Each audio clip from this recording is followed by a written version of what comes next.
previously. What was it that we banished at the end of last campaign? I don't remember. We banished It was a giant lava monster. It was one of it was like the herald. Are you talking the very last fight? I don't know, but I thought we fought the Tarascan had to banish it, but I don't remember anymore. We banished the thing before it, and we broke the campaign. And like my dad was panicking. Like old man was like, "Did you just do what?" And we're like, "Yeah, we banished him back to his plane of existence." And he was like, "Oh no," because it had one of the crystals on it. Oh, it was the tie severing that I'm. Oh no, we did banish. It was that fire demon. Yeah, the fire titan or whatever we had to kill to get the crystal. Yeah, you're right. Yeah, we banished him, and my old man was like, shit out of shit. Yeah, we said nope, not dealing with that, and he forgot to give him legendary resistances. Oof. Yeah, that was great. No legendary resistance. Oh, my big boss fight. Yeah, he's gone.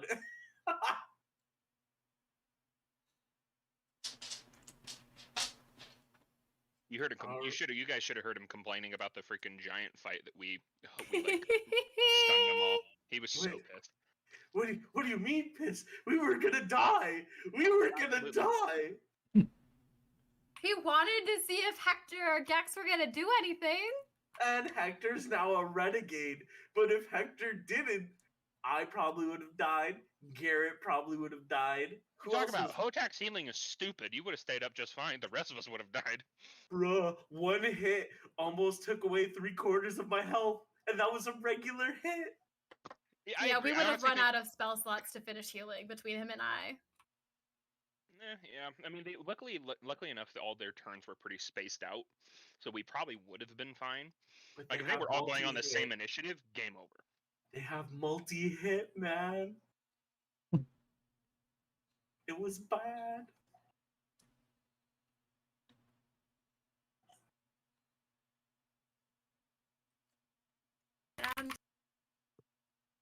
Yo, that just made me fucking jump. I don't know why. I did. Fucking Lil J's typing scared the shit out of me.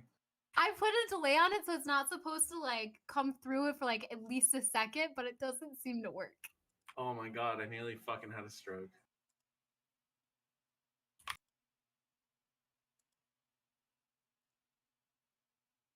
Okay, Cord, the Disney princess. Good lord, look at that drawing. That's dope as hell.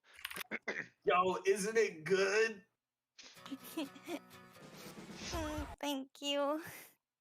I'm trying to get a drawing of everyone going, but I do need everyone's description down to the very tedious details. Real talk, I want to see Perrin, because I think Perrin's gonna look badass with all his tattoos and shit.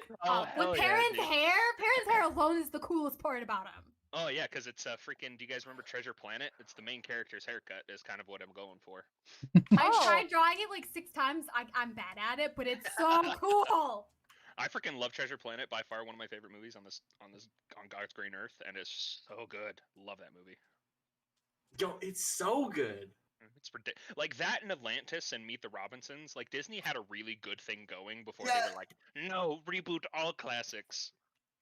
You ever see those memes? It's like, Disney, you were really on to something here, and then you just fucking pissed it away. Really, like though. Red Dogs and Broomsticks? How old are you? Is he reading Tavern Chat to us or not to us? I love that movie. No, he just barely went back there now. He was playing with my niece. Oh, okay. I was hoping he was going to still read it to us because I only skimmed half of what was said before I typed anything. Lil J just gets the bits and pieces. She just comes in like, this is a cheerful moment, like, emotional trauma. Oh yeah, I've been so busy this week I wasn't able to add, which made me sad, but looks like I used it as like an opportunity for Vixen to like calm the fuck down and stop hating Philip and Mary and be like, she needs to chill.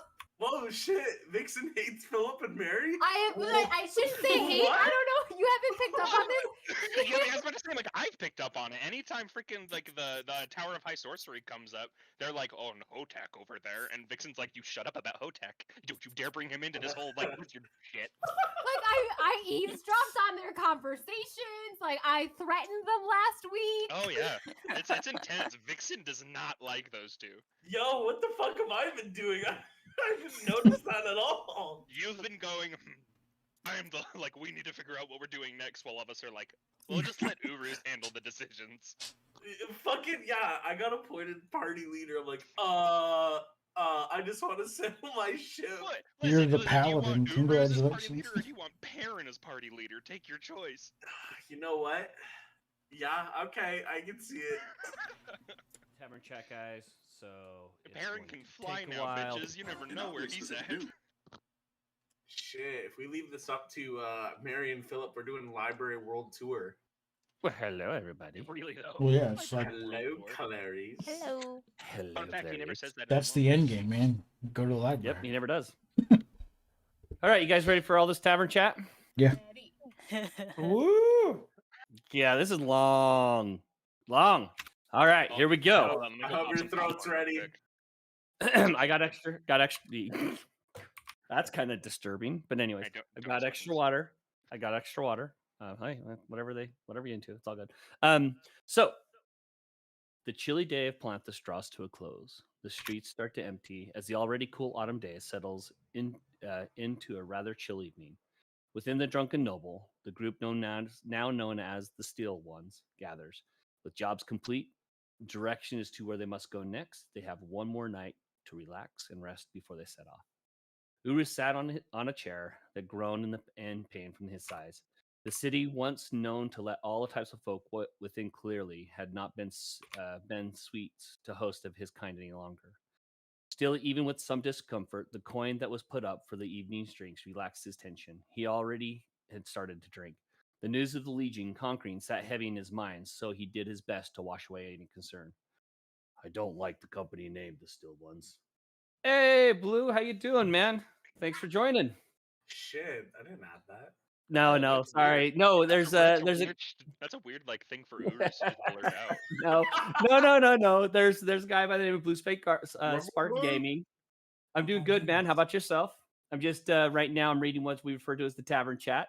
What it is I don't know how much you've been watching or not, but what it is we go through it in between sessions. They can add things to it on downtime as the characters are relaxing in taverns. Kind of allows additional RP and stuff like that while they're between sessions. So and then I go through and no, you're fine, man. And then I go through and I read it. Shouted your name like in Tavern Chat, and it was weird. Yeah, and then it was shouted your name.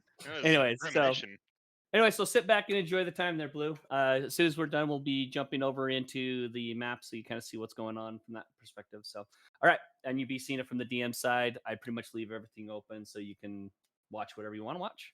So, all right. So, okay, back to Urus. I don't like the company name, the Steel Ones. Half of you don't even wear sturdy armor, Urus moaned before taking a brief swift of his drink. Though I do not have names of my own, only name I've known was the Legion, and clearly that didn't sit well with most. He grumbled a little behind his cup. Well, it matters little what they come to know us by, but rather what they come to know us for, no? Cor replies, distracted by the short shot glass that was previously placed in front of her. Its contents clear through its scent, though its scent betrays its nature. She looks up to her companions and their glasses, the majority of them already cleared of their liquid. She once again sniffs the drink and hesitates to drink it. How do you all manage to drink this stuff? Putting a tankard down with a slight thud, Urus ran his thick forearm across his mouth, removing the collection of droplets from his fur. The thing is if every place knows a different group for every deed, they are only important once. When a nation knows one group for doing many deeds, they are held above the rest. The name is important. A single Minotaur is a formidable warrior. The Legion is known as a machine of war. Makes sense? Urus said, doing his best to explain, though intellect and wisdom were not his strongest suits. Sometimes the giant warrior could come off as wise. With a hand much larger than the tiny shot glass he took between his two fingers, with his deep-set ruby eyes, he looked at Cor and chuckled. The drink becomes easier when you have more troubles in your life or aches in your bones. A happy soul doesn't need much to drown its mind, he said, taking down the shot without much expression. Putting a tankard down with a slight thud, Uru's ran. Oh wait, sorry. That was weird. It kind of jumped back up. Okay. Core frowns. I guess it makes sense in a way. I just thought perhaps. Never mind. Core watches as the monitor gulps down his shot in one smooth motion, the bottom of the glass shortly colliding with the table with an audible clink. Mimicking Uru, she generally takes the glass to her lips, screwing her eyes shut as the liquid floods into her mouth and assaults her tongue in a Eric sharp taste. Recoiling, she screws her eyes shut, her face looking almost comical as her expression warps in sheer disgust. I don't know emotional trauma removes your taste buds. I must have missed that one. Uru's watched his core. In her struggle to put back a small shot of alcohol, he found amusement in her innocence. With a light laugh, he takes another round of drinks that sat on the table and handed them out to his comrades. Oh, the taste buds don't change. Oh, the taste buds do not change, though the desire to forget or feel at easily certainly outweighs the taste. Uru's laughs again before pushing another drink toward the centaur. Being as such a large humanoid, Uruz didn't shy away from drinking. He could handle it well and often remembered times back in Knight's Landing, sitting in the inn with his dwarven friend. Trust me, it's better as you go, Uruz said before washing his palate with another hard drink from the glass. Cor looks down to another drink being offered to her. The words of the man reverberated in her head. She slowly accepts the drinks, gazing into the cup. Would you like to stop feeling? Her dark eyes darted from a glass into Uru's eyes. An odd, almost sullen look crossing her face as an unknown emotion fleets through before leaving her expression mysteriously blank. There was an odd silence. Uru sat there holding a small glass between his fingers, thinking on the idea. Stop feeling? No, I wouldn't. Though for the night, it would not feel as if my past and the pressing future are not nipping at my fur like ravaging hounds, Uru said confidently. He still held the drink in his hand, but he was sure he knew what he wanted. You see, in a fight, it's feeling that keeps you going, feeling purpose to know what you're doing is truly needed, feeling exhilaration to push you forward, feeling pride and patriotism for who or what you are fighting for. Uruz thought to his time in the Legion when he spoke, but it soon took the shot right glass after. But also feeling the guilt of the lives you took, feeling the anger and the sadness knowing those you lost, feeling the fear that this may be the end. As a person in my profession, you must always feel. Not to feel would make you no more than a husk, Uruz finished before placing the empty glass on the table. Cor immediately brightens, a wide beam on her face, as if her early expression was nothing more than an illusion. I couldn't agree more, she laughs as she tentatively takes a sip of liquor in front of her, biting back the urge to push it away. Feeling is the best way to experience reality, I think, she pauses. As for a cheery disposition, I find that not knowing a lot brings out the magic in things, she giggles, lightly flushed as she taps her temple with her finger. She never really had been the smartest hoe in the tool shed. It's easier to smile when you learn not to think too much about things, which is exactly what you've been doing. She leans back in her chair, a languid mood washing over her like a lazy afternoon in summer. For one evening, dream a little, she grins, sudden boldness in her expression. Tell me more about light things. For example, she stares up the ceiling for a long moment. If you, Sir Minotaur, weren't on the road as a bold adventurer, how do you think your life would be at the same point in time? The tall and strong shoulders of Uruz slumped from their regular tall and sturdy status. The searching hands reached out, took up a tall mug of house brew ale, and hoisted it to his thirsty lips. A refreshing sigh echoed afterwards. I love the sea, Uruz reached up, touching the nautical etchings in his horns. I think in time I'd be a captain of a mighty ship, something that didn't need to glide the waves of the coast. A large, sitting ship that could go to the edges of the world.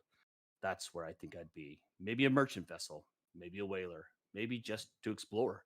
Uruz started to lose himself in thought. His long nose could almost smell the salt of the sea, and the ears hear the call of the gulls.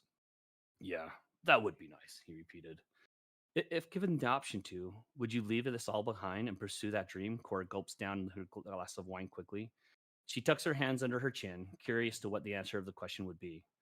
Uruz looked down into his drink. He shake a shake of his band. He swirled the mug and watched in the deep colored ale swash around.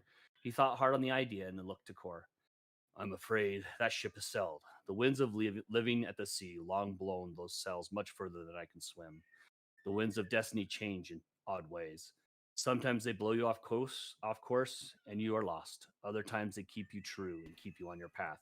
Uruz took a few deep gulps and the ale before pushing his mug away from him. I feel those winds calling back to my people, but I hear the drums of war being carried in them, Uruz said once again, stern and certain. Philip sits in the chair, staring at the ceiling in thought, listening to the conversation between Cord and Uruz. He looks to Uruz during the lull in their chat, taking a small sip of his nearly filled mug. Hey Uruz, you always use such descriptive words and such when speaking. Do the Minotaurs often put such flair in their speech or pattern? Or was it something that you sought to do?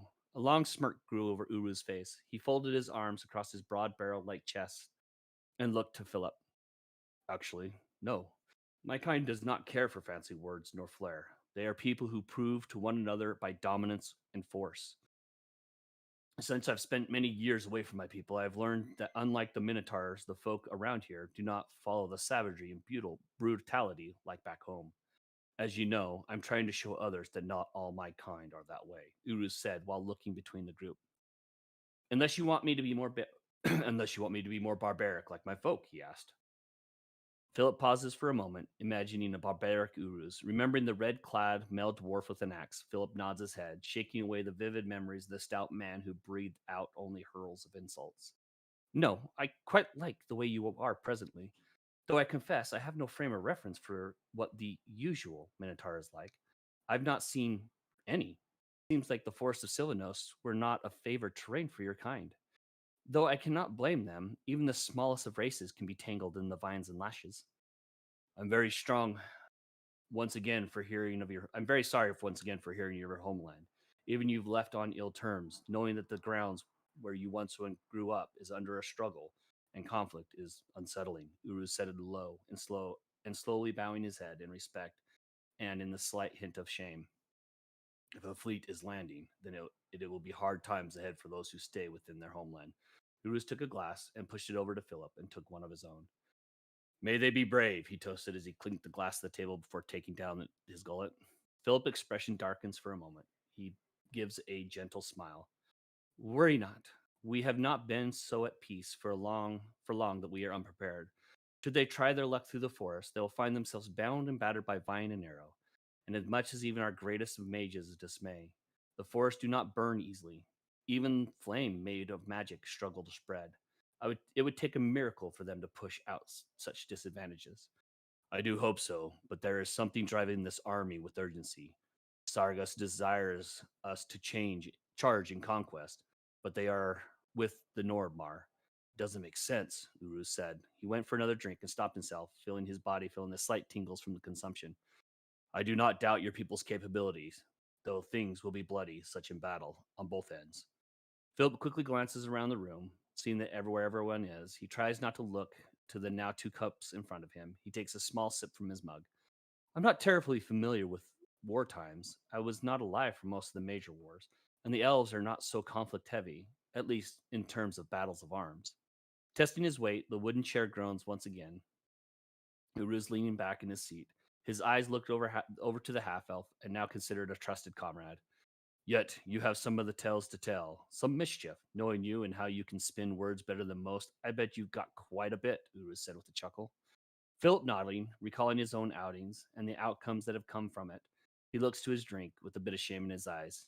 Well, yes, some of those stories are the best untold. Nevertheless, the lessons gained from them have benefited me as much as they've cost. Uruz pressed his arm against the table, moved forward towards Philip. Any that are worth sharing? You have words for everything, but no tales to tell. How is that so? Uruz asked, wondering. He'd always been a fan of fisherman stories. What could be stories come from Sylvanost be like? Philip spends a few moments recalling the interest of the events around Sylvanost. He takes a full swig of his mail. Philip says with a smile, Can't say I've ever gone fishing, but I've 3 types of tales. While I was a scribe in training, when I was a student of Elran, and of when I wasn't working or studying. Uruz smiled and leaned back again in his seat, feeling accomplished. A story was coming his way, and he was eager to hear it. Well, a good story starts from the beginning. Philip leans back, looking at the ceiling, thinking back from his 27 years of life. Phil gives a mournful look, reminiscing of his past. For a moment, his eyes almost seem watery, but he smiles again, looking at Uruz. Well, there are a lot of beginnings in my life, but if you want to know, my father was the royal archivist. He was in charge of handling important matters of the court. He underwent a lot of stress because of me. Phillips chuckles. Not all of it was my fault. My mother, well, she wasn't very well liked by the people in the city. I honestly don't know what she did. All I know is she was good at getting around the city unnoticed. Uruz raised a brow listening to Philip's story. A royal archivist and a woman who's disliked and can move around the city unnoticed? What a pair, he thought. An odd match, but I see them both in you, Philip. Philip smiles. A very odd pair, but each kept each other safe. How? I'm still not sure. I don't have much to say about my childhood, not too many good memories, but my parents taught me law and how not to get in trouble. And given my unique lineage, when I had gotten to 18 was when I became a scribe for the Royal Archives, mainly due to my father's recommendation. Figured I'd act the part. If I kept my head out of trouble, I could hold a noble title, play my cards right, and do my job well. Turns out the biggest improvement one can make is to become a full-fledged archivist is to stop being a half. Well, what happened then? As you are no scribe now, certainly not since I watched you stop 3 giants cold in their tracks, Uruz said while taking another cup off the table and pressing it to his lips, waiting for every word. Philip shifts uncomfortably, his eyes no longer meeting his companion. Well, I went a bit off the rails. Not enough for folks to notice entirely, but when books started going missing, they were always wrong to whom they were pointing fingers at. I'd gotten good at telling stories, both truthful ones and not so truthful. I had been noticed by a member of the court, kind of, a royal bard, Elren Goldtree, an elf who was looking for a new apprentice who was good at being other people. With a hand wave, signaled the barmaid to fetch another drink as Uru finished his while listening. Why still books? Were you selling them? Uruz asked. He wasn't into reading other than maps and orders. And another royal associate summoned you. You thought you'd have been in question? Philip looks at Uruz with a serious expression. His Selvanosti accent becomes heavy. How could we allow a fledgling archivist to take books from the archives? Such tomfoolery could only lead to the destruction of our valued books. Philip's expression reverts back to his lax facade. That was how the head archivist spoke. He was a right bastard. Mary finished off an unknown number of L's, laughed. Reminds me of the library. He wiggled his head side to side, spoke mockingly. That tome is older than your grandfather. What could you need it for? Mary began drinking another glass that was offered to him. Uruz glanced over to Mary and couldn't help but let out a laughter of his own. With a loud clap, the giant head of Uruz landed on Mary's back, and Uruz bellowed out a laugh. You too are a book thief, Uruz said, still laughing as he spoke. Between the two friends, it was times like this he'd learned more and more about his confidence. What is so interesting about books? Philip laughs with Uruz, smiling proudly. Meriden, I didn't know you had such a dark side, stealing books dastardly. Also, I'd prefer if you didn't insult me by saying I was a book thief. I brought them back. The headmaster was just too greedy and refused to let me read them outside the archives. Vixen looks to Uruz at the mention of the steel ones. I agree, Uruz. It's not so fitting for such a diverse group of us. Some of us would be considered outcasts for our kind, and we've become a bit of misfit group almost. She gives a look of sympathy to Uruz. She knows what it's like to have mixed feelings about home and her past. To Core, she giggles. I don't know quite how they drink. I stick to the tea now at my age, but it seems to make the rest content. Vixen continues to sip her tea, remembering still she had some from the innkeeper before. She will have to remember to drink it in the mornings. Hearing the talks of stories, Vixen turns her glance to Philip. She listens intently curious to the tales herself. She scribbles down what she can in the journal of children's stories she has started for Hotak. She giggles as she feels her body and her mind relax in comfort. She couldn't let her suspicions and anxiety around Philip, Mary, and the team, then the term renegade darkened her opinion of her companions. They are just doing the best to help us. Philip, we will have to swap more stories as we travel. I'm sure there may be a few we both have heard, and I'm certain tales I can share with you could be bolstered your silver tongue. And with that, let's go and get started, guys. So, as you guys are coming up for the night, the conversation starts to dwindle. Is there any other conversation you guys would like to have before you turn in for the night and get ready to set out on the Undertow for the day?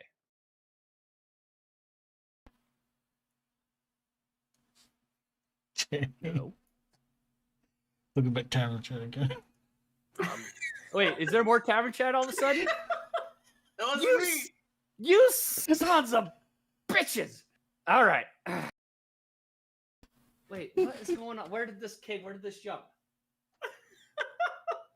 Okay, so Vixen just posts after going upstairs to bed, which we went up at the end of the session. Vixen finishes sharing the bedtime story with the group about the halfling and her friends, down to the last of their spells and abilities, their energy drained. Walther raises his hand and in his mightiest voice, "Begone, creature!"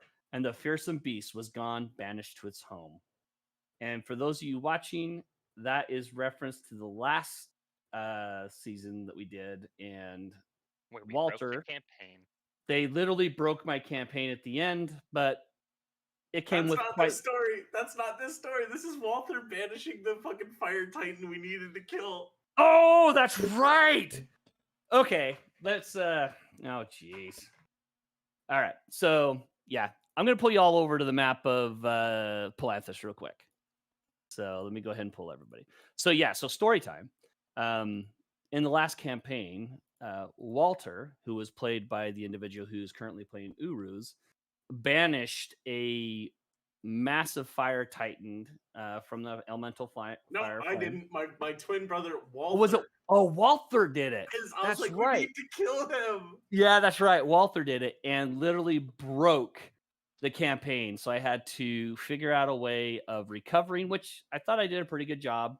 I didn't railroad it or anything. And but yeah, it made it kind of a pain in the ass, to say the least. Oh, so the conversation of breaking campaigns. Yes, it was quite interesting, to say the least. All right, so as you guys turn in for the night, what are you gonna do?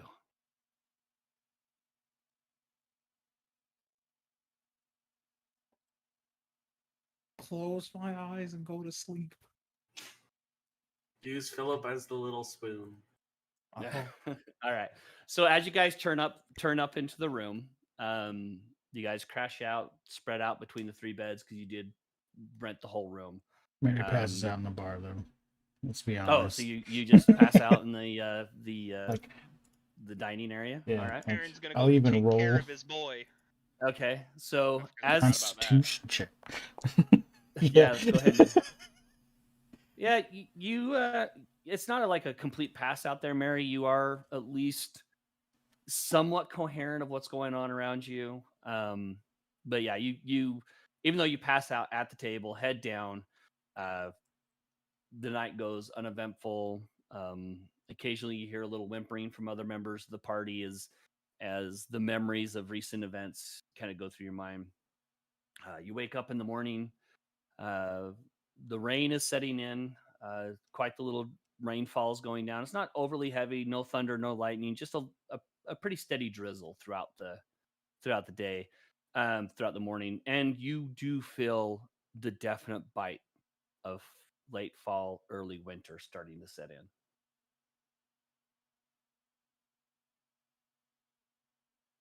Brr. Just gonna use my winter blanket. All right. I hope everybody still has those winter coats we've bought. Yep. Yeah, you guys got a good supply. Before you even made it to Palanthus, you guys made sure. I think it was in what? Let's see. That was the in city with a C before we even got lost in the time loop. Yes, Kelmashan. Or what was the place called? Calaman, I believe. Yeah, I don't have a map anymore. I can't look. Yes, I know. I took the map away because I'm such a mean individual. I have places notes. Just wait. It was. I think it starts with a K though. Calaman. Yeah, that's right. All right, hold on. I'm gonna put you on mute for a second, guys. We bought it from the Dusted Trap, a general store. Well, you're taking a lot of notes.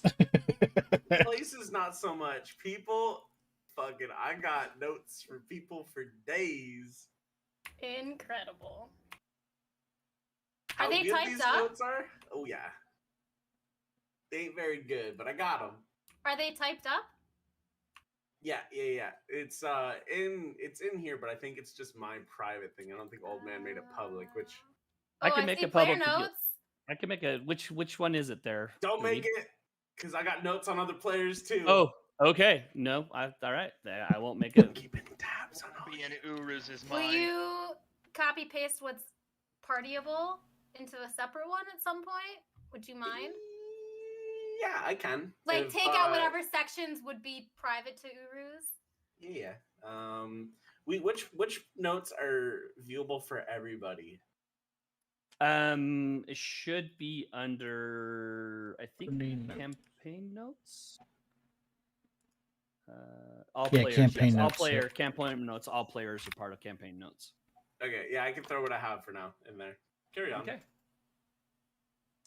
So as you guys get up, there was a few things you needed to run around. I think Garrett was waiting for repairs on his armor. Uruz, you were waiting for repairs on yours. They said that was going to be done later that night, but you guys can pick them up first thing in the morning. They're already pre-played for. And I think, no, Vixen, you were asking how much, what it would take to get all, or did you actually have him actually? Yeah, affix no, the- I gave him. I took Okay. it off of my steel count. I'm pretty sure. Okay. Yeah. Okay. Yeah, so you'll have weird little teeth and everything like that embedded into your armor to make it look like almost like a studded leather. Aaron would like to go purchase a bunch of if he can go find a trapper or a hunter in town, and go buy a bunch of meat for his boy. All right, go ahead and give me an investigation check for me, please. Sure. See if you can ask around and find one. Yeah, the investigation check. I'm asking people as a freaking kindred, they'll listen. Oh, apparently they listen. Yeah, as you kind of walk out into the street, you find a young kid, probably about 12 or 13 years old, kind of watching you very curiously. As you kind of go up and start talking, he goes, yeah, my dad's a butcher. Go ahead and I can take you right there to him. What are you looking for? I can even bring it back to you and have it delivered if you want. Oh man, I'm looking for everything that you think a wyvern would eat. Oh, a what? A big lizard. Think of it like that. Meat. I just need meat.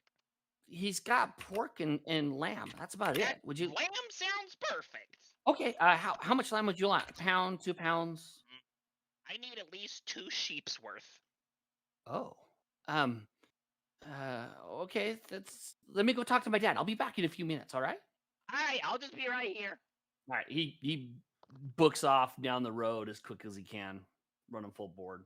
After a few minutes, you don't really see or hear from him again, but so you're not quite sure if he's actually going to return or not. What a jerk. I guess I'll just keep waiting. I told him I would stay right here. All right. So after about an hour, you see the kid come wandering back up. He's got a little hand cart. In the back of the hand cart, you see just the cartload full of meat. As he kind of pulls up and throws back the thing, you see 2 freshly terminated sheep that have been skinned. They're still whole. They've been gutted and everything, but other than that, they're not pre-cut or anything like that. That's fine by me. I look at him and be like, perfect. How much? Because they've already been slaughtered and they've already been skinned. It will be costing you. Kind of gets a little bit of a kind of a sly look on his face. He goes, 2 steel. 2 steel. You know what? And I'm gonna dig around in my pocket, like searching for something, and I pull out 3 steel. I'll be like, since you did me a service, here you go. He kind of just looks at you all wide-eyed and takes the steel, and he kind of tries to bend it, and he goes, oh my gosh, it's real, and he takes off running full board. Appreciate it, friend. And he just kind of waves over the back of his shoulder as he keeps running. And I just start immediately trying to haul this back to the group, just like. All right. It takes you a few minutes. You walk in through the thing, Uruz and Philip, as you guys come in down the stairs from the room. Looking out, you see Mary kind of picking himself up off the table where he slept that night.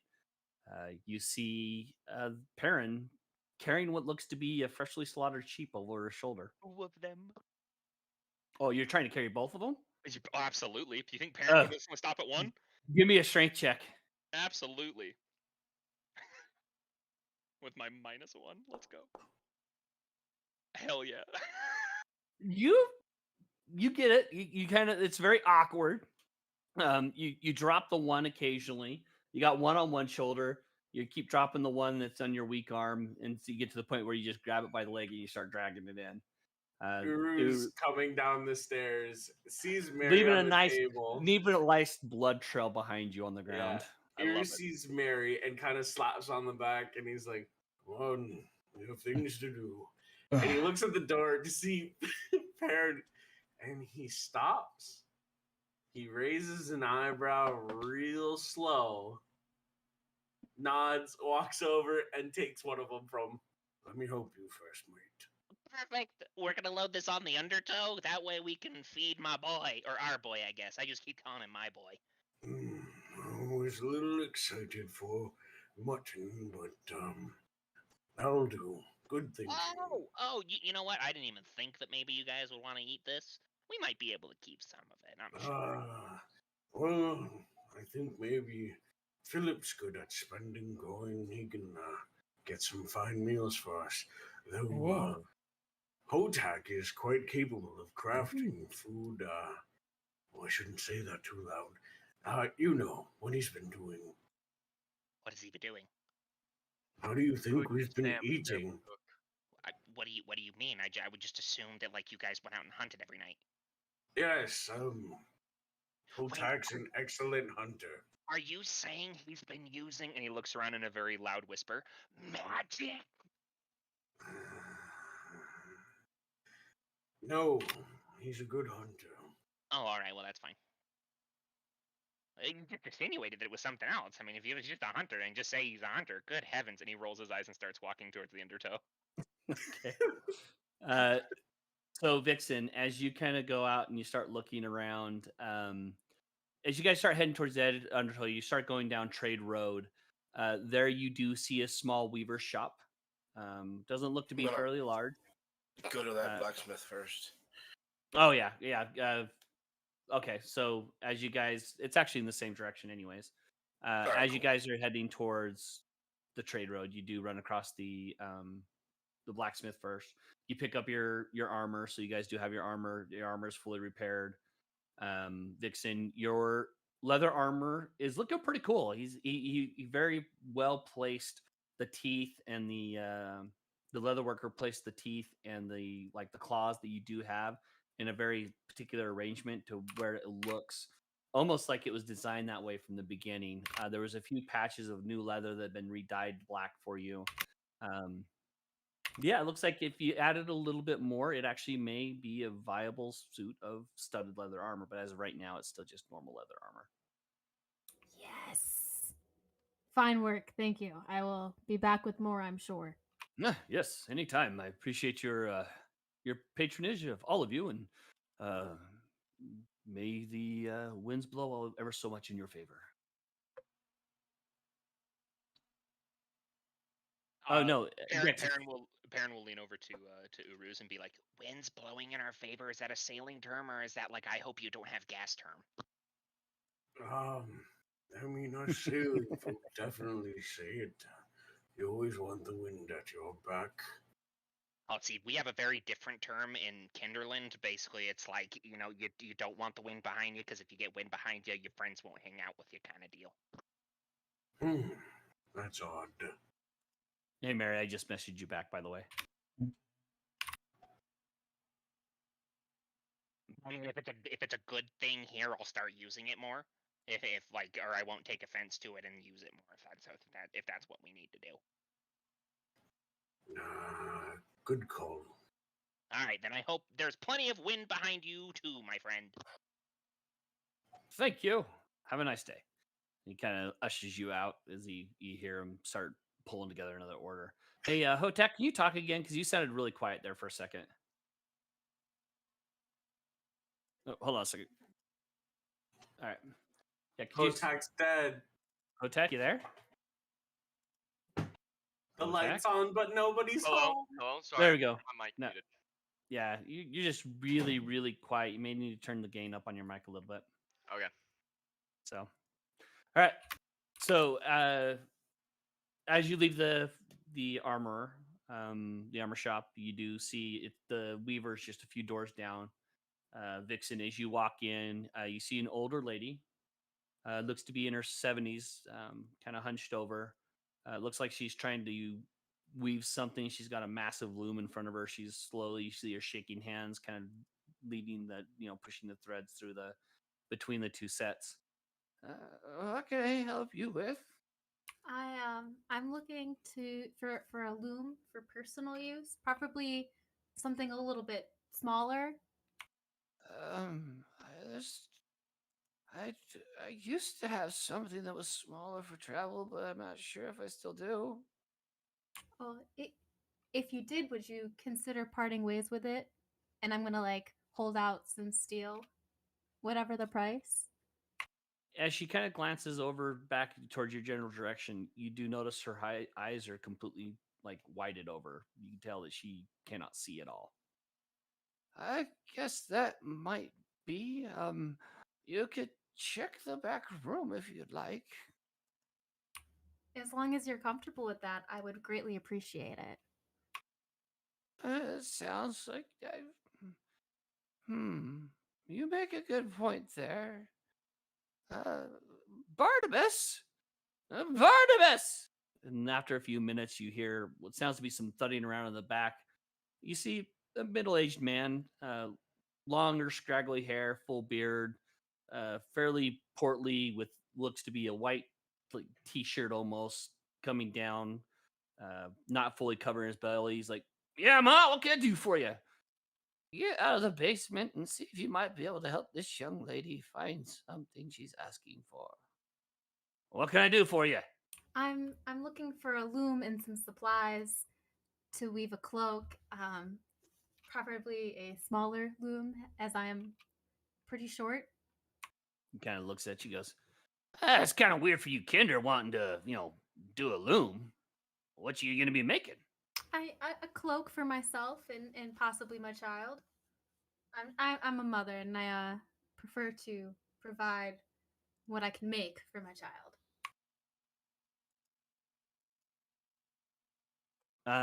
Okay. He kind of looks at you. He goes like, "Well, I do have the one in the back here. It's buried. I'm not sure how much good use it is anymore. My mom used to take it with us when we travel around, but that's years gone by, and after that, it went into storage, and it hasn't been really taken care of since then." That's perfect. I would, and if you had some supplies, various threads and greens and maybe some grays and browns. He's like, "Yeah, follow me back." You kind of go back into the room. There you see a smaller loom. It's got two wheels on the back of it. It definitely looks like it's designed for travel. It's definitely seen better days. The wood seems a little splintered and sun bleached. Like maybe it's been sitting at the base of a window for quite a while and then just been pushed here recently. There is a box of looks like to be older threads and stuff, ranging from multiple colors across the board. It's just sitting there. And Yeah. How much for the lot of it? Kind of looks at you, kind of looks at your garb and your fairly nice armor. He goes, looks at you see a slight grin on his face appear. He goes, "Tell you what, I'll make you a deal. 15 steel." Not a problem. And I'm gonna hand him I'll hand him 15 steel. All right.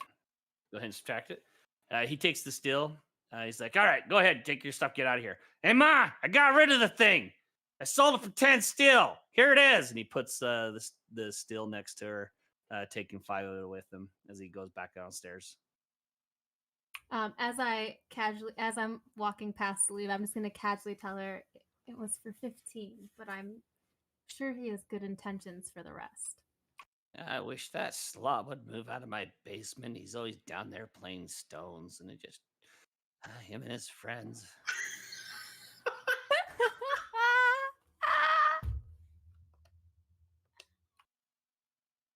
Well, Well, thank I you wish very you well. much. Thank you. Uh, Appreciate it, and good luck to you on your looming adventure. It'll change your life, I promise. You have no And idea. Nixon and her looming adventure. All right. So as you kind of wheel this thing out, you notice one of the wheels is kind of like squeaking and kind of wobbling back and forth. But you go out there in front of everybody there. The rest of the group is waiting for you to come out, looking to head towards the docks. You guys heading that way? Yep. All right. To the So docks! as you guys continue down the road, down the trade road, you hit the docks. As you cut to the hard right when you first hit the harbor, there you see the undertow. Just as you come around the corner, you see the undertow lightly being let back down in the water. Looks great there, by the way, Uruz. As you see it, the pride swells back into your chest. It looks almost as good as when the day that your father gave it to you. Ah, look at it. It's been a long time since I've seen it in that shape. That's good. It's good for sailing. We'll be skipping the water real fast. We'll be skipping it and sailing through it. You're right, Captain. Aye, first mate. Well, is everybody here? Does everybody have what they need? I don't have anything else I need. So as you come wandering down, there you see Tizik come running after you full born. Guys, gentlemen, I need to give you something. My uncle wants me to give this to you. All right, what is it? It is here. Just take it, and he hands you what looks to be like a almost like a clay coin, about the size of a tea plate, like a teacup plate. On the front of it, you do see what looks to be like reliefs of everybody in the group. And on the background, you see a relief of Tizik and Physic on the back. Something to remember you by. Oh no! Just give it a second, and after a few seconds, it starts to vibrate, and you hear the voice of Physic. Yes. Can you hear me? What is this? Oh, good. You're coming in loud and clear. Just doing a mic check here. 1 2 1 2. Mic check. Cole, I think this is for you. Oh no, it's for any of you. Whoever has it can. I don't want it. Oh, no okay. No offense, Physic. I can hold on to it. Here you go. Someone's talking to it. All right, thanks, Blue. You have a good night too, man. I think it's your gnomish friend. Hello? Oh, Cor, how are you? I'm okay. I mean, I just saw you literally, I think a couple hours ago, but I'm doing the same. Oh, I just wanted to have this here so you guys can relate some of the adventures you're having, so I can continue to document. And also, I figured it might be a good way for us to be able to communicate back and forth with what's going on. Ooh, interesting. I'm not quite sure does the it distance. just go on randomly, or? Yeah, pretty much.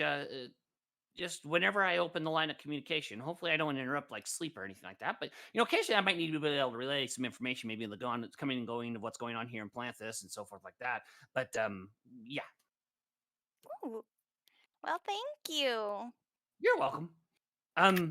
One thing I'd like to say with the bird that you have, if you do happen to have, if you end up finding the unicorn hair, what you need to do, and then it goes quiet.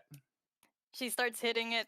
I don't know what it's made out of, but she starts hitting it. It's like, hello? Yeah, nothing at this point. It goes, you see Tizik, and he's like, all right, so it looks like there might be a little bit of kinks worn out, and they still need to be worked out, but it's going to take a little while to recharge. Maybe by morning it might work again. We'll let you know. Okay. Well, I'll All keep this on me. Thank All you. right. Well, we all have a good night. Or actually, it's morning, isn't it? We were kind of working on that all night. Anyways, see you later. Have fun and good day. And he kind of just turns around and starts wandering off. I like that guy. He's nice.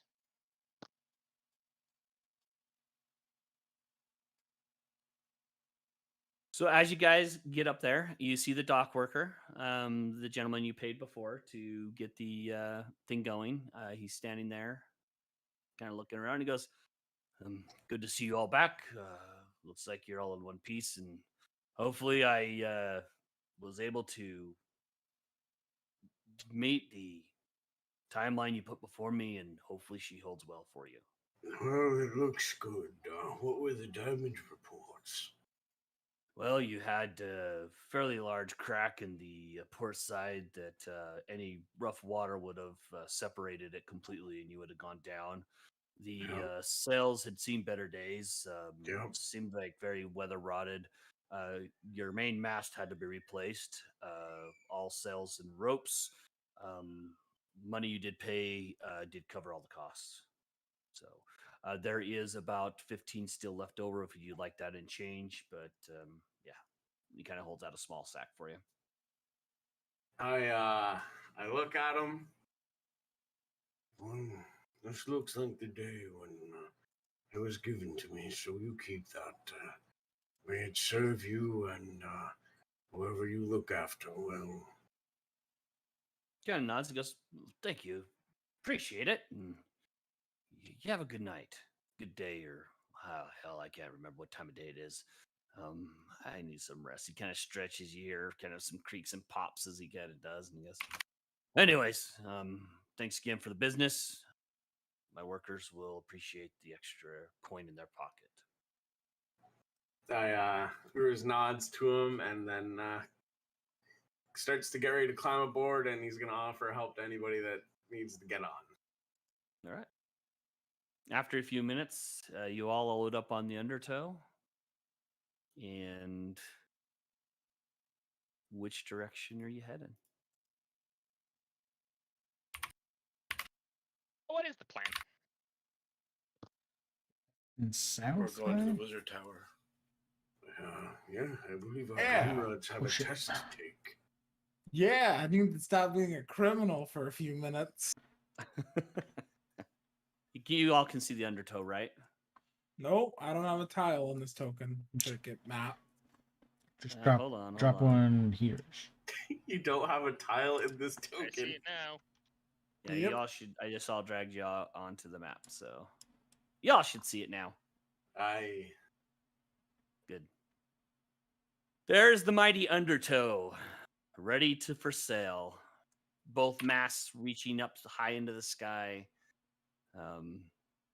Brand new anchor waiting to be hoisted overboard to stop you in your tracks if need be.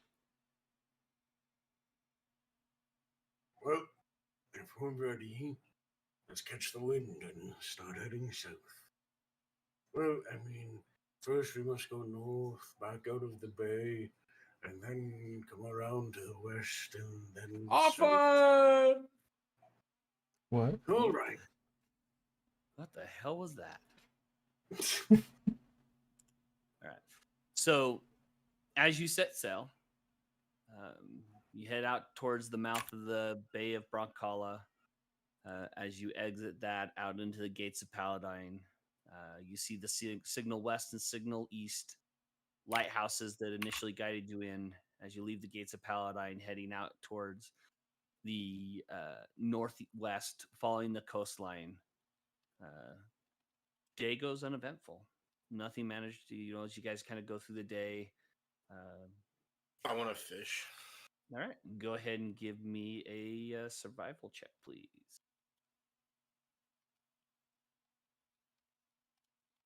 Is there like a crafting type check that I should do for the weaving? Give me give me a intelligence check. Actually, give me a dexterity check, please. Garrett, as you kind of fish for the day, you come up empty. Nothing. You come up dry.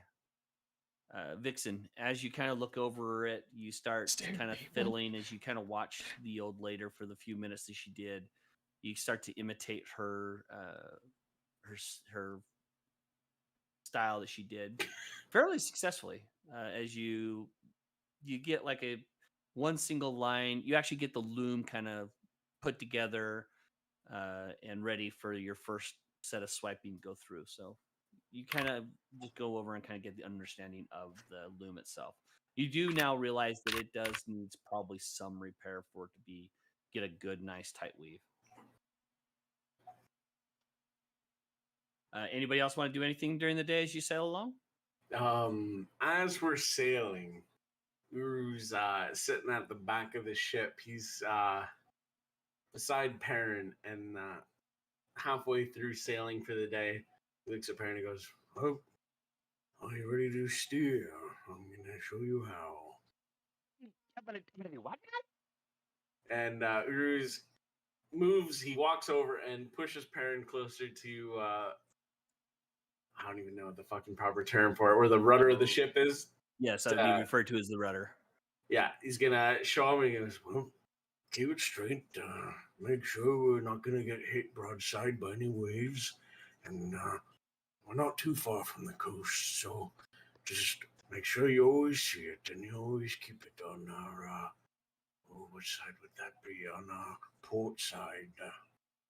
Give me a vehicle handling check at the disadvantage, Perrin. I'm assuming it's. But I'm assisting him. I'm okay, so assisting it would for a minotaur. It would be Oh, yeah, normal. it's huge. Actually, still at the disadvantage. What is this again? Sorry. It's a vehicle handling, which is basically the equivalent of a vehicle check, animal handling check, basically. Got you. Boop. All right. You struggle a little bit because you are so small and the waves are kind of pushing the ship, but you're able to keep it fairly straight, a little drunkenly kind of swaying both to the left and the right, but you keep it the coastline in a good vision to the left of you. You see Perrin's entire body just clenching as he is attempting to keep this rudder from going anywhere, like left and right. He's just holding on to it, and you see that he's beginning to sweat. He's just like, really heavy. After a little bit, Uruz will take it over, and he'll just he's got some crates set up near it, and he sits down, and he just takes the rudder, and he just watches. All right. Okay. You passed your first test. I'll take over from here. Oh, thank you, Uruz. I appreciate it. You know what, Uruz? I think I might have a better idea on what I can do.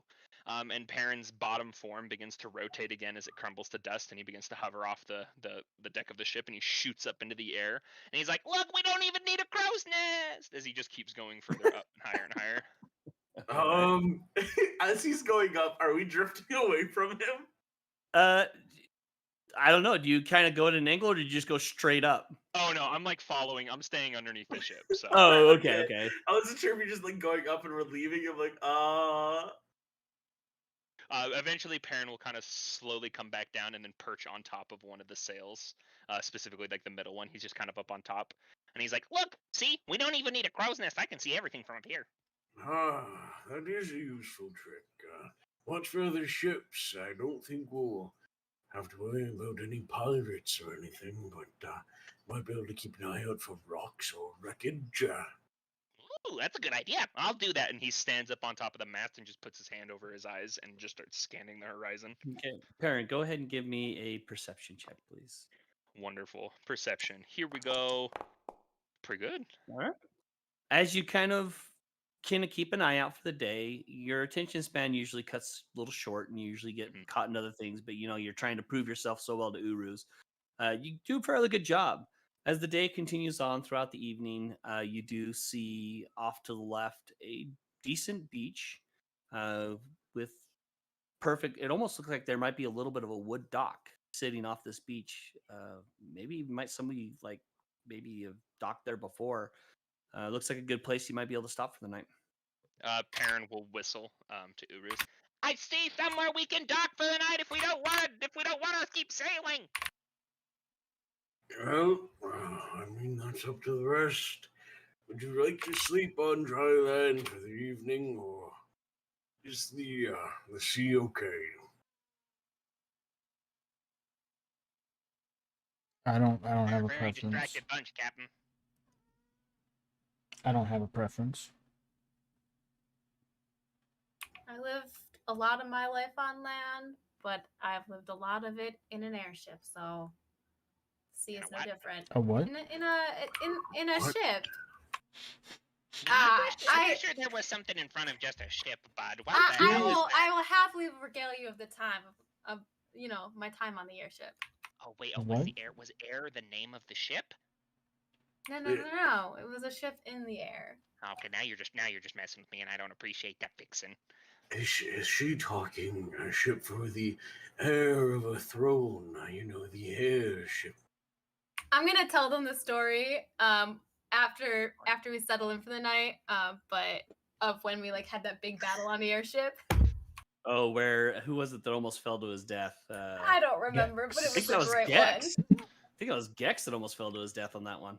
Yep. But it's gonna be the same fashion my other ones bedtime stories have been, where it's still pretty vague and not all the details of Dragonborn and things like that are left out because it's kid friendly. Philip, give me a intelligence check. Sure. So are you guys actually going to be pulling off into the beach, or are you guys just going to throw anchor and sleep on the boat? What are you guys going to do? We'll go in shore. Okay. Sure enough, as you guys kind of go over to the direction that Perrin points out, there is actually a full-blown dock. Looks a little rugged and worn down, but let me go ahead and pull you all over to it.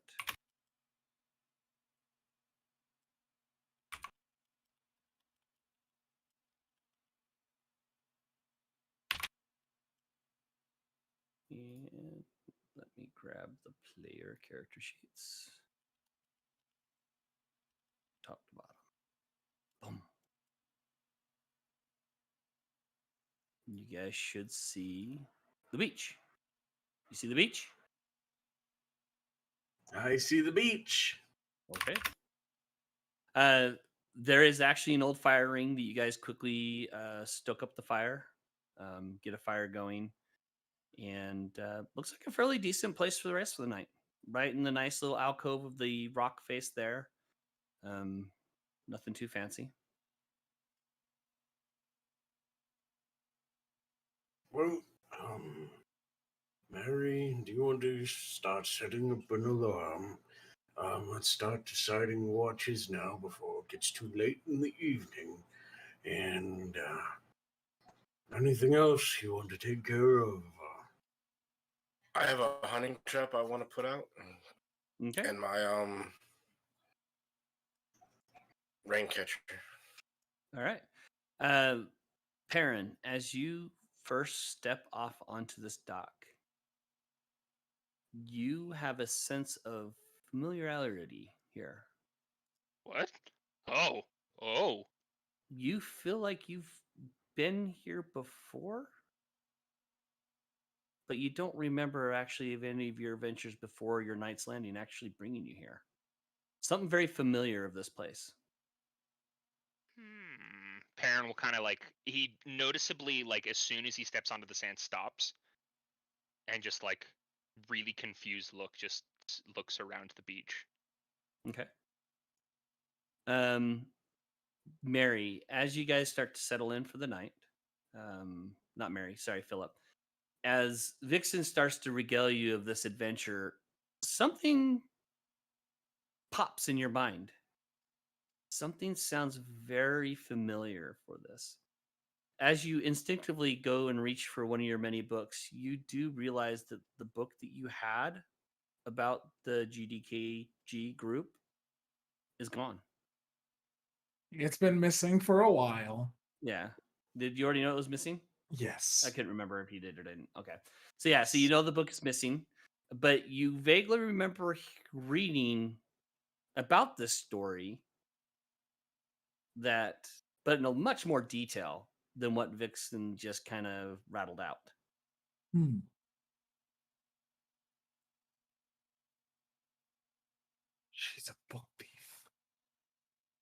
She's stealing stories. Plagiarism. Let me go ahead and The there you go. worst crime.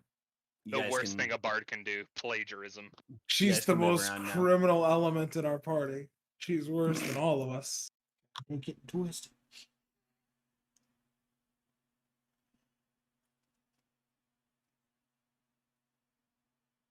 So as you guys settle in for the night, who is going to take first watch? I'll take I'll go first. first watch. Okay, Garrett and Vixen have first. Who has second? Perrin! Perrin Hotak can go, and Perrin. Hotak. All right, and I'll who has last? I'll join those two as well. Okay, Perrin and Hotak and Uruz, and then who's taking last? I'll take last. I'll Okay. also take last. Okay. So as you guys settle in for the night, anything you want to do or say before you crash out for the night? Yeah. Just briefly talk to Mary if no one else has anything else to say.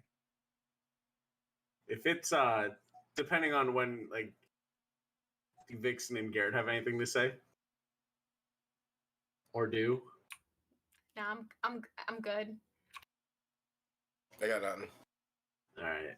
When it comes to our watch, Uru's is gonna walk over to Hotak. How are you holding up there?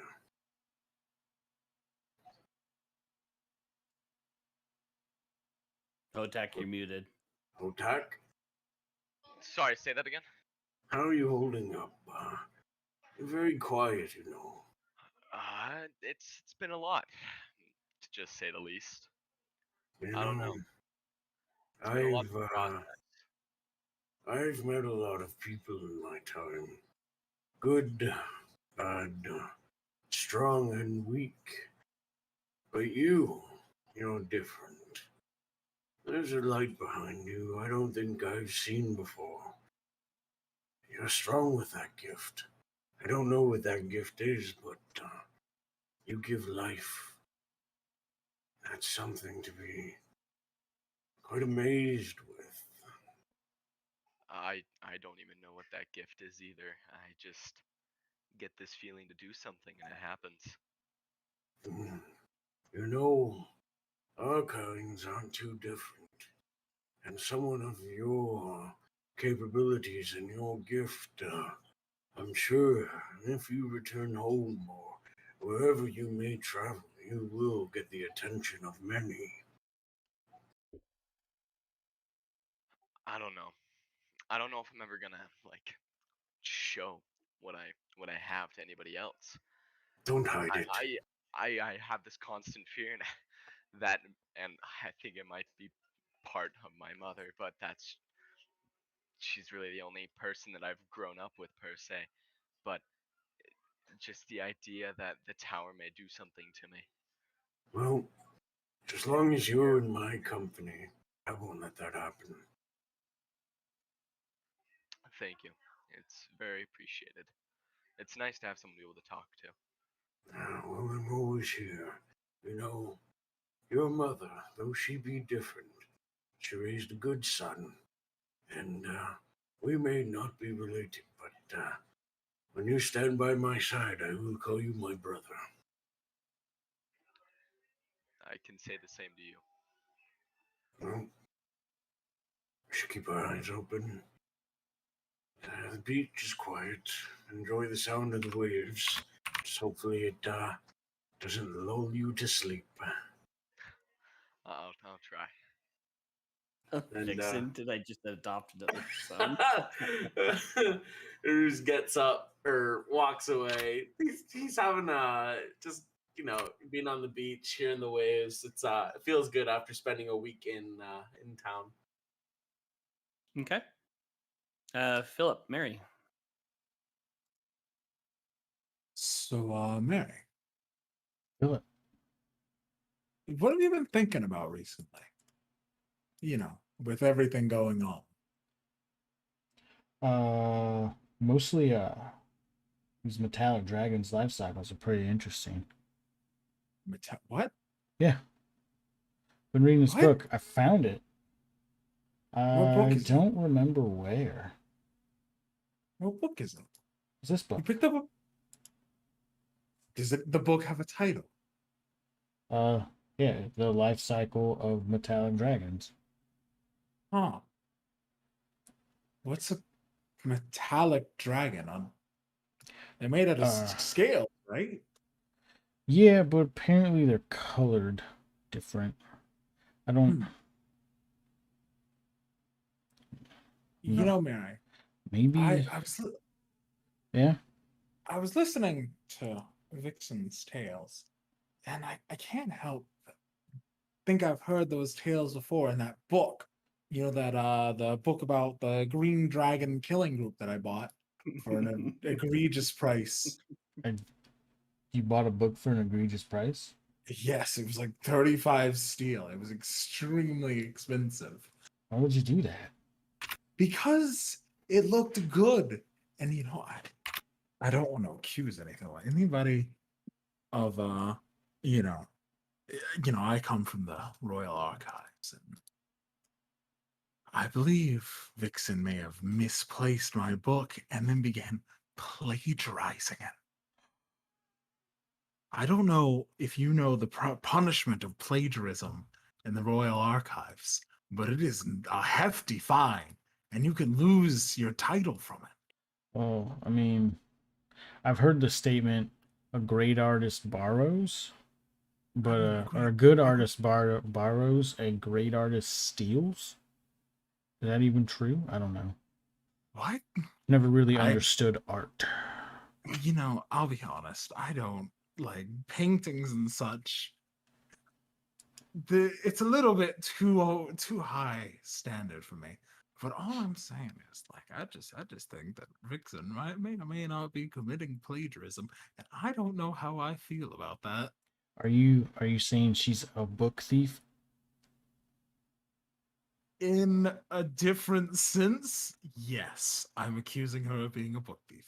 Oh my god. Terrible. A monster, truly. Oh, I mean, she's a Kender. She may have just picked it off you and thought it was hers. Like, it is true. I asked, no, which one? Piran. Yes, the Archmage, Piran. I asked him if he had taken off me because his hands. I think he accidentally covers his hands in resin because I swear everywhere he goes, his pockets just keep getting fuller and fuller, and nobody notices it. he's an interesting person. If there were ever a man who I thought was going to accidentally burn down a courthouse, I did it intentionally, but him, poof, he could burn down a whole city and be like, "Oh, I didn't realize it was me, guys." Yeah, I he's don't know. very dangerous for an archmage. He's super dangerous. He's out of control.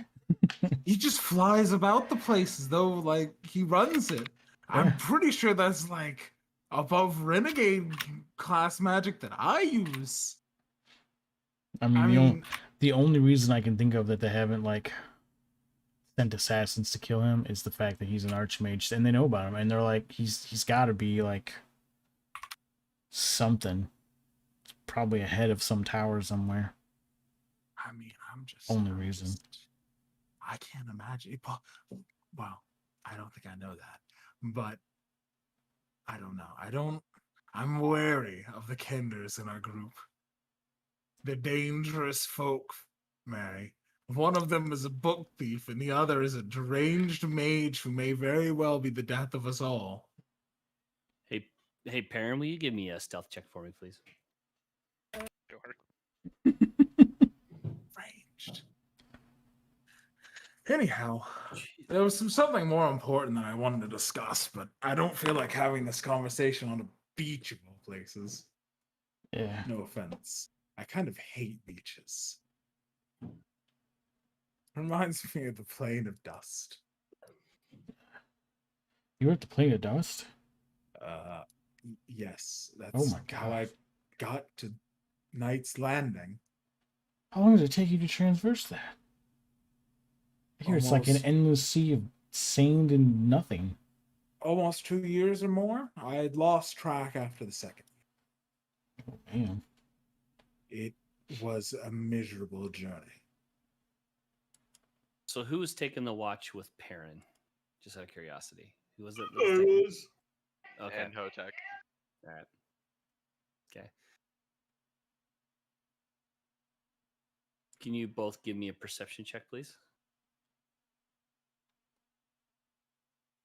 Mary, Philip, you can keep going unless you're done. I believe we're wrapped up. Mm-hmm. Okay. Uruz and Hotak. During your shift, you notice Perrin kind of looks around, tries to make sure that you guys aren't watching, and he kind of starts to sneak off. Perrin, since they have seen you, you are drawn to this area right here. Okay, all right. Okay, perfect. Baron just keeps slowly walking that way. All right. Hotak, Uruz, you kind of notice him kind of walk up to this like moss covered cliff face there. Perrin, go ahead and give me a perception check for me, please. Sure. Ugh. As you kind of look around, you're not seeing really anything out of place, but you're really drawn to this location for some reason. Perrin is going to take out his hoopak and hit the cliffside with it. All right. As you reach out and you tap it, you hear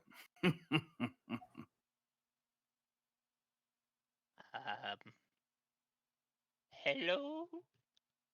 hello, little one. Is this in my head or is this out loud? If there's any around you, they might be able to hear my voice too. I was going to say, do we hear anything? You can't really hear it because you're too far away from him. Are you a friend? Not yet. You've met a few of my friends.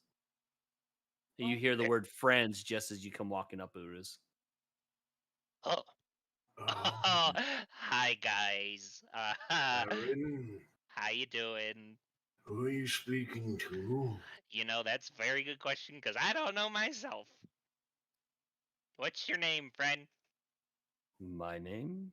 You know, little one. You know. I know your name?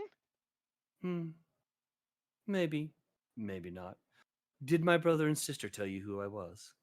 Oh, you're one of them. I can sense them nearby. Oh, I mean, I don't know if they're nearby, but I definitely have their vessels. Uru's hearing this conversation right now just kind of whistles and kicks a bit of sand to whoever's close by. Okay. Thought might be something happening. Is your vessel here? It is. Donde Been waiting for está somebody your to vessel? retrieve it. What's that? I said, Donde está your vessel? That was a bit of a dwarvish I picked up. It's here somewhere nearby. You're probably feeling the draw of it here. I was feeling a little weird and sickly. Thought that was what I was feeling. Yes. Ooh, are you the vase or are you the circlet? So did they describe you to me? Not you in specific, but definitely the other things I'm looking for. You'll know it when you see it, and you'll feel it too. I hate when they say that. I get it. All right. Uruz, you actually searching around? Yeah, I'm coming in beside Perrin. Give me a perception check. All right. Perrin will also look again as he approaches. Okay, give me an active investigation there, Perrin. Sure. Oh, that's great. Oh my gosh, I can't roll above a 2. As you kind of look at the cliff face, it looks like a solid cliff face. You just hearing a voice coming from the other side of it. Aaron, I feel what's like I going gotta go on in there. here? It's solid. Yeah, but Oh, If you want the vessel, and if you want to see me, you must defeat my pets. Hang on. well, Hang on. let's take a deep breath here. All right. What are your pets? You'll see them shortly, I'm sure. Do you Everybody want my get vessel? up. Would you like Uh, my vessel? I would At this time, love it. everybody else, you hear everybody get up. You start to roll awake, hearing that.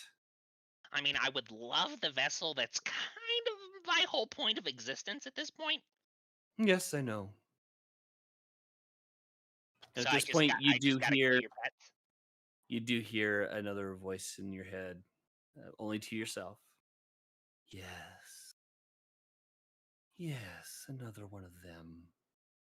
Another one of my pets.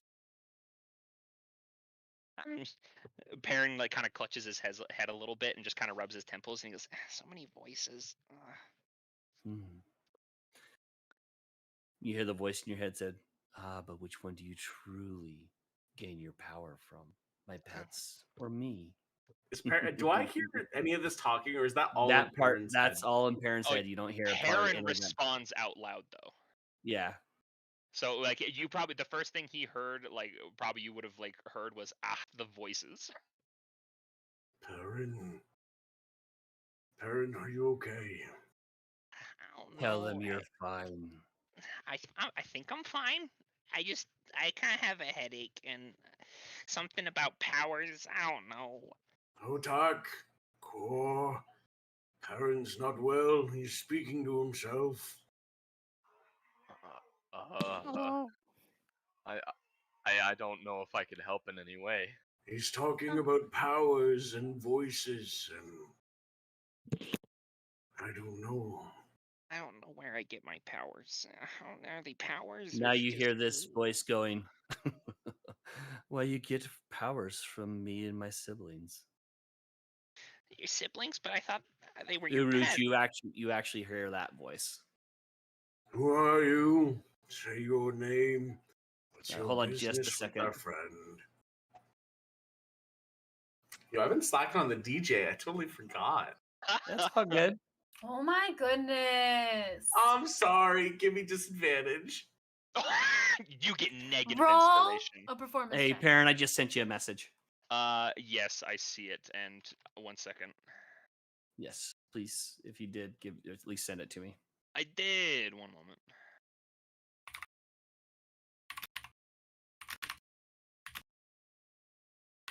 Here it is. I'm gonna send you Discord. Boop. Yep, that's the one. All right. You hear, even Uruz, you hear. Here's his whole title, by the way. He Yeah. does have a full title. Oh, give me the full title.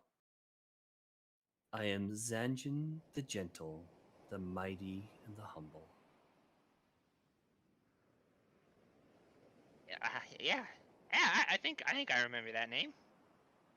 But to get me in my vessel, you must defeat us.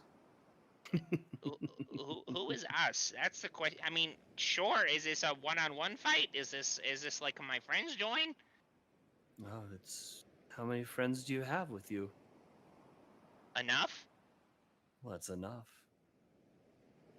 You see, you're asking the really wrong guy. I'm not very good at counting. I just kind of estimate. You, big one, that's there with the little one. How many of you are there? Oh shit! You guys can hear him too. There's enough of us. What's it matter? It matters for the test for him. What test? A test? Why is he doing a test? If he wants my vessel and more power, he must.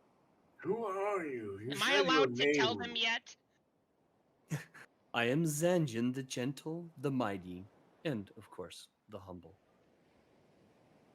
Then why are you giving my friend here powers? Well, he came across them originally, and he needs to expand them for reason known to me and my siblings. Who are your siblings? Oh, you've met them before. I believe your name is Uruz. That's me. Yes, do you remember a small town? You were on the dock. Two individuals spoke to you about the little one here as he died. I remember my comrade here falling, though much about that time is a haze. Uh, think, think hard, and you'll remember my brother and sister. I remember two faces on the dock, though not much Yes, about them. They that was them. spoke to me, I believe. Yes, they were saddened by the loss of the little one. But the strange thing is well, all of us are slightly confused of how he came back, for he was dead. Well, as you may see, he's not dead now.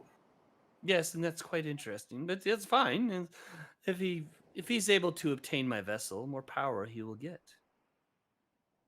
You hear the voice in your head again, Perrin. It's not them that is giving you the power; it is me. You just told me you were the one giving me power. I say that out loud to the voice. Of course, I, Zanjin, and my siblings are the ones who do. It's not them, little one. What? Who is that? And I'm gonna clutch my head again. Okay. Aaron, who are these people? I'm not allowed to tell. Zanji, can I tell them yet, please? Wait, did he say You the can- name out loud? Yes, he did. What was it? Zanji. Oh, that's the Well- guy I already knew. Okay. Yeah, that's the guy you're talking to. And he 'Cause- kind of goes, "That's just fine. You can tell them that you're supposed to collect the vessels, but But Guadu told me I wasn't allowed to, and Ash told me just to follow him. it's okay. Who? I'll speak to my brother. Go ahead and say." All right. Listen, I'm supposed to be collecting some vessels of some kind. Do you remember? You remember my ring here? And I'll take it and start flipping it around my fingers. Yeah, I remember it. Well, remember how I said it wasn't mine? Yeah. It still isn't. I'm not allowed to say who owns it, but this lantern, and I'm reveal the cloak.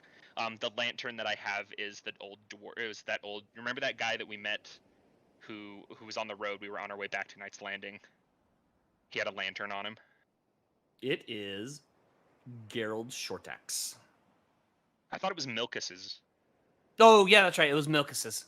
Yeah, it That's was right. Milkus. It was Milkus's lantern. I took it. This was Yes. also a vessel.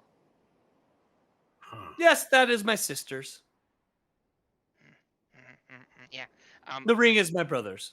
Am I allowed to say their names? You must discuss that with them. Okay. Well, you guys know Zanjin then. I guess he's another one of the powers, the people, the creatures that I'm supposed Oh. to find their vessel. Let me straighten this out for you, little one. I am one of the nobles. The genie nobles. Oh. Genie nobles. Oh, yes. Okay. Did you not put that together yet? I'm kind of operating in the dark. Your brother was kind of a jerk in that matter. He just kind of told me to start searching for shit, and I'm Yeah, a he- tender. I find a lot of shit. He tends to let only people know what they need to know. I'm a little bit more forthcoming with my information. Oh, I like you a lot more already. That's fine. But right, back to the topic on hand. The vessel.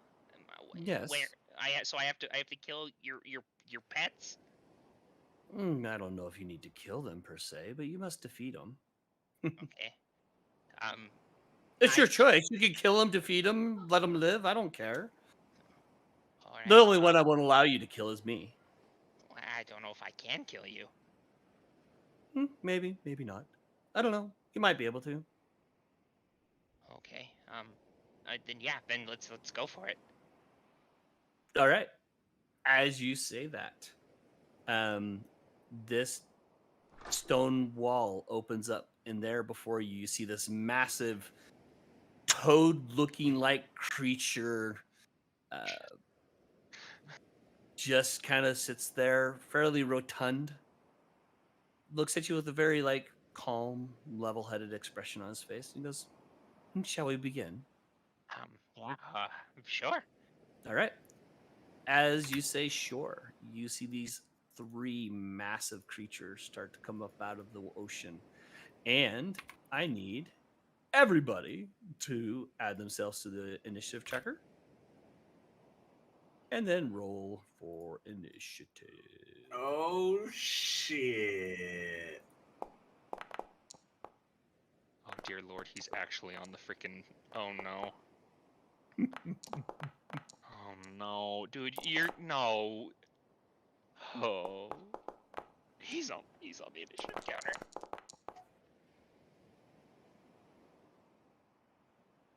Everybody's on the initiative counter. All right.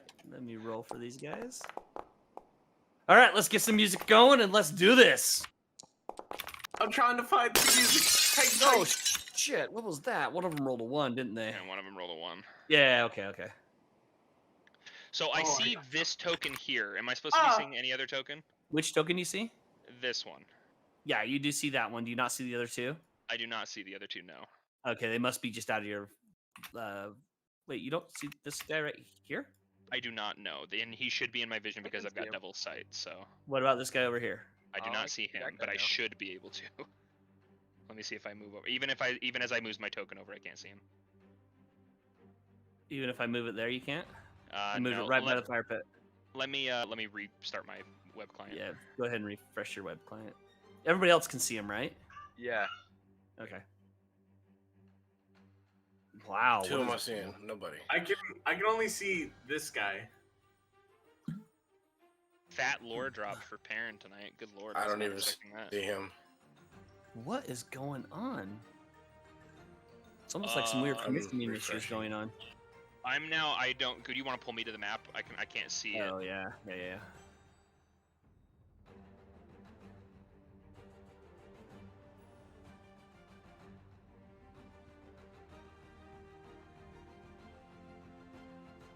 Do you see it now?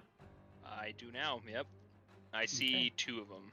Oh no, I see all 3 now. We're good. Okay. What'd you do? Because I still don't see him. He just refreshed the refreshed his web. Let me refresh.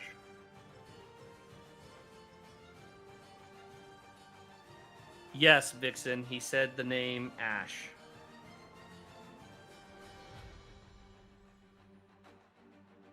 What is all this concentration bullshit? What's going on? We're just very focused on combat. Well, it's like I'm getting all of these like Yeah. concentration things popping up. I'm like, what is going on? Thought I had all that fixed. Oh, this isn't a djinn, homie.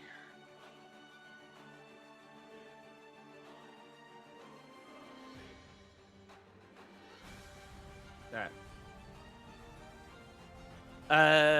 Vixen, you would have heard his side as he was talking about it. Yes, you would have heard the name Ash. All right. So, Garrett, you're up first. Oh wait. Oh, let me pull those back who have not reloaded. Sorry.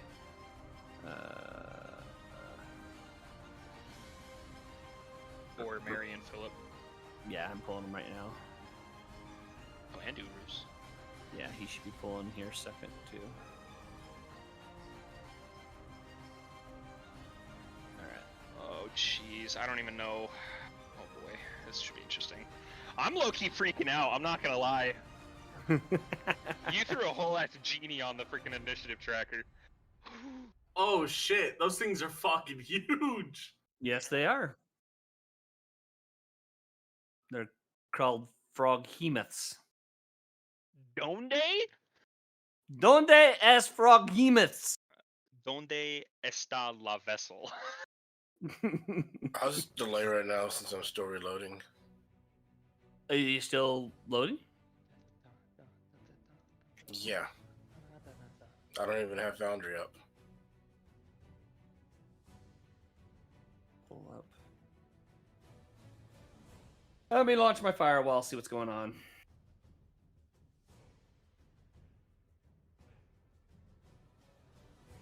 I'm wondering if I'm having bandwidth issues. I hate Comcast. Hate them with a passion. Oh, is that what he looks like? I thought it was. I thought the genie looked different. That's what a Merid looks like, which is the water genies. So, Interesting. yep. Mirids are kind of ugly. My bandwidth's not doing anything. It's weird. I'm only using about 14% of my upload right now. You loaded back in there, Daya? It's a turning. I got the little anvil in the top left corner in the gray screen so far. Let me check the actual machine too, see what it's doing. I know that machine. Might be me. isn't- I got bad weather. I was gonna say, because I know the machine it's running on, it shouldn't be having an issue at all. I'm running it on my old laptop, Riley. What was that? Sorry. I'm running it on the Asus laptop. Oh yeah.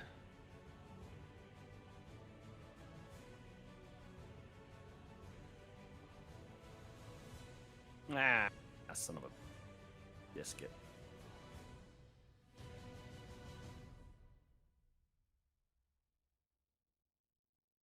Oh yeah, awesome. it's not my side, that's for sure. I've checked everything and I'm good. Sorry, what were you gonna say? Nothing. I'm gonna message you in Discord. Okay.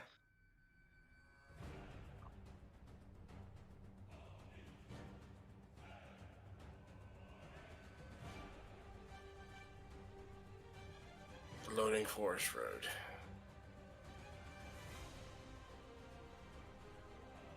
Well, I'm in the Forest Road. Let me pull you over.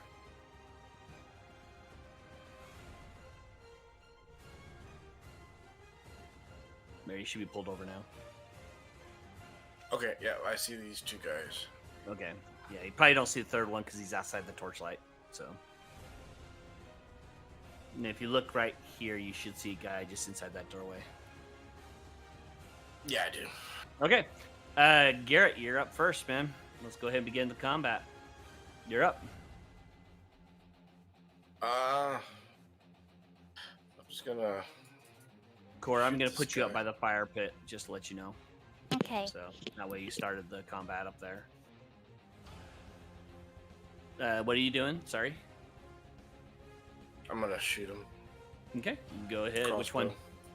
Which one? That guy over there. As you shoot, the arrow hits, but it skips off his hard carapace that's there, and just kind of skitters off into the distance and plops into the water. Alright, I'm just gonna pull out my longsword and use my other action to attack him if he gets closer. Okay. All right. It's the first frog hemoths. Let's see. Oh, 5, 10, 15, 20, 25, 30. That's as close as he can get. Let me just double check something. Oh, he can reach you. That's Uruz, as this massive creature comes up, lumbering onto the beach, you see what looks to be a frog-like looking creature with these massive tentacles coming out of its side. It whips the tentacles at you. Oh, fuck me. The first one is a miss. I dodge out of the way. Let's see, 2 attacks. Okay, second one comes in. That is a hit. You taking 19 points of bludgeoning damage as the thing whips out with one of its tentacles, slapping you in the side. You taking a stumble back. Yep, they hurt. Oh, God. Jesus Christ. Okay. I love how this music's super like happy. Okay, so they get 7-shot Urus. Okay, Mary, you're up. Okay. Oh god. Oh god. I'm gonna step back away from that thing. Okay. And oh man, I don't know what I'm gonna do. Cast Flaming Sphere Okay. behind it, but it's gonna be a ball of lightning. These things came out Oh, of the snap. water. Okay. Oh, jeez. Roll the damage. All right. It fails its saving throw. It takes 5 points of fire damage. It Lightning. Lightning damage. Yep. It has a -2 to its armor class at this point, and dexterity saving throws. It cannot react or attack on its next turn. What? Big brain. As you Big zap this brain. thing, it literally locks up, and you see it just kind of shaking like vigorously as the electricity kind of goes through its whole entire body and just kind of sits there, and it just kind of like is freaking out at this point. You hear the voice. Nice. You've identified one of its weaknesses. Little one, you have some smart friends. All right. Weak to lightning, There it guys. Is that all you're doing? Yeah. Okay. Uruz, you're up. All right, Uru, seeing this thing all locked up, he glances back to Mary. Good work. Leave the heavy hitting to me. And he runs over, leaps in the air, and tries driving his horns into the stunned or shocked frog thing. Go ahead and make your attack roll, please. God, why won't you? These fucking things. Will that work? Yep. That is a hit. Nice. Roll for damage. Why won't it roll for damage? Damage. Normal. It won't do it. What? My buttons are so broken. It's not even working for me. Yeah, hang on. Hold on, let me do this real quick. Okay. There. Okay, so use the one that's in your weapons thing in your inventory. Well, That that seems seems to work. Goring Rush. I think he needs to use horns. There was. I different tried ones. using horns and it said there's nothing selected named horns. I'm like, what? It allowed me to do it. I targeted the creature and it Okay. attacked just fine. Well, I get a second attack, so I pull one horn free and then I try hooking him with another one as I use my Okay. horns again. Make sure you have him targeted. Yeah, there's the attack. That hits. Nice. Roll for damage. It didn't work for him. Oh, it did. Yeah, okay, there we go. All right, do an additional 9 points of damage. And I sit there and I hold my arms out and I go, Come on. Perrin, maybe take care of your friend. and that's my turn. Okay. Vixen, you're up. You missed Philip because I ended yeah, my turn and you pass switched Phillip. it.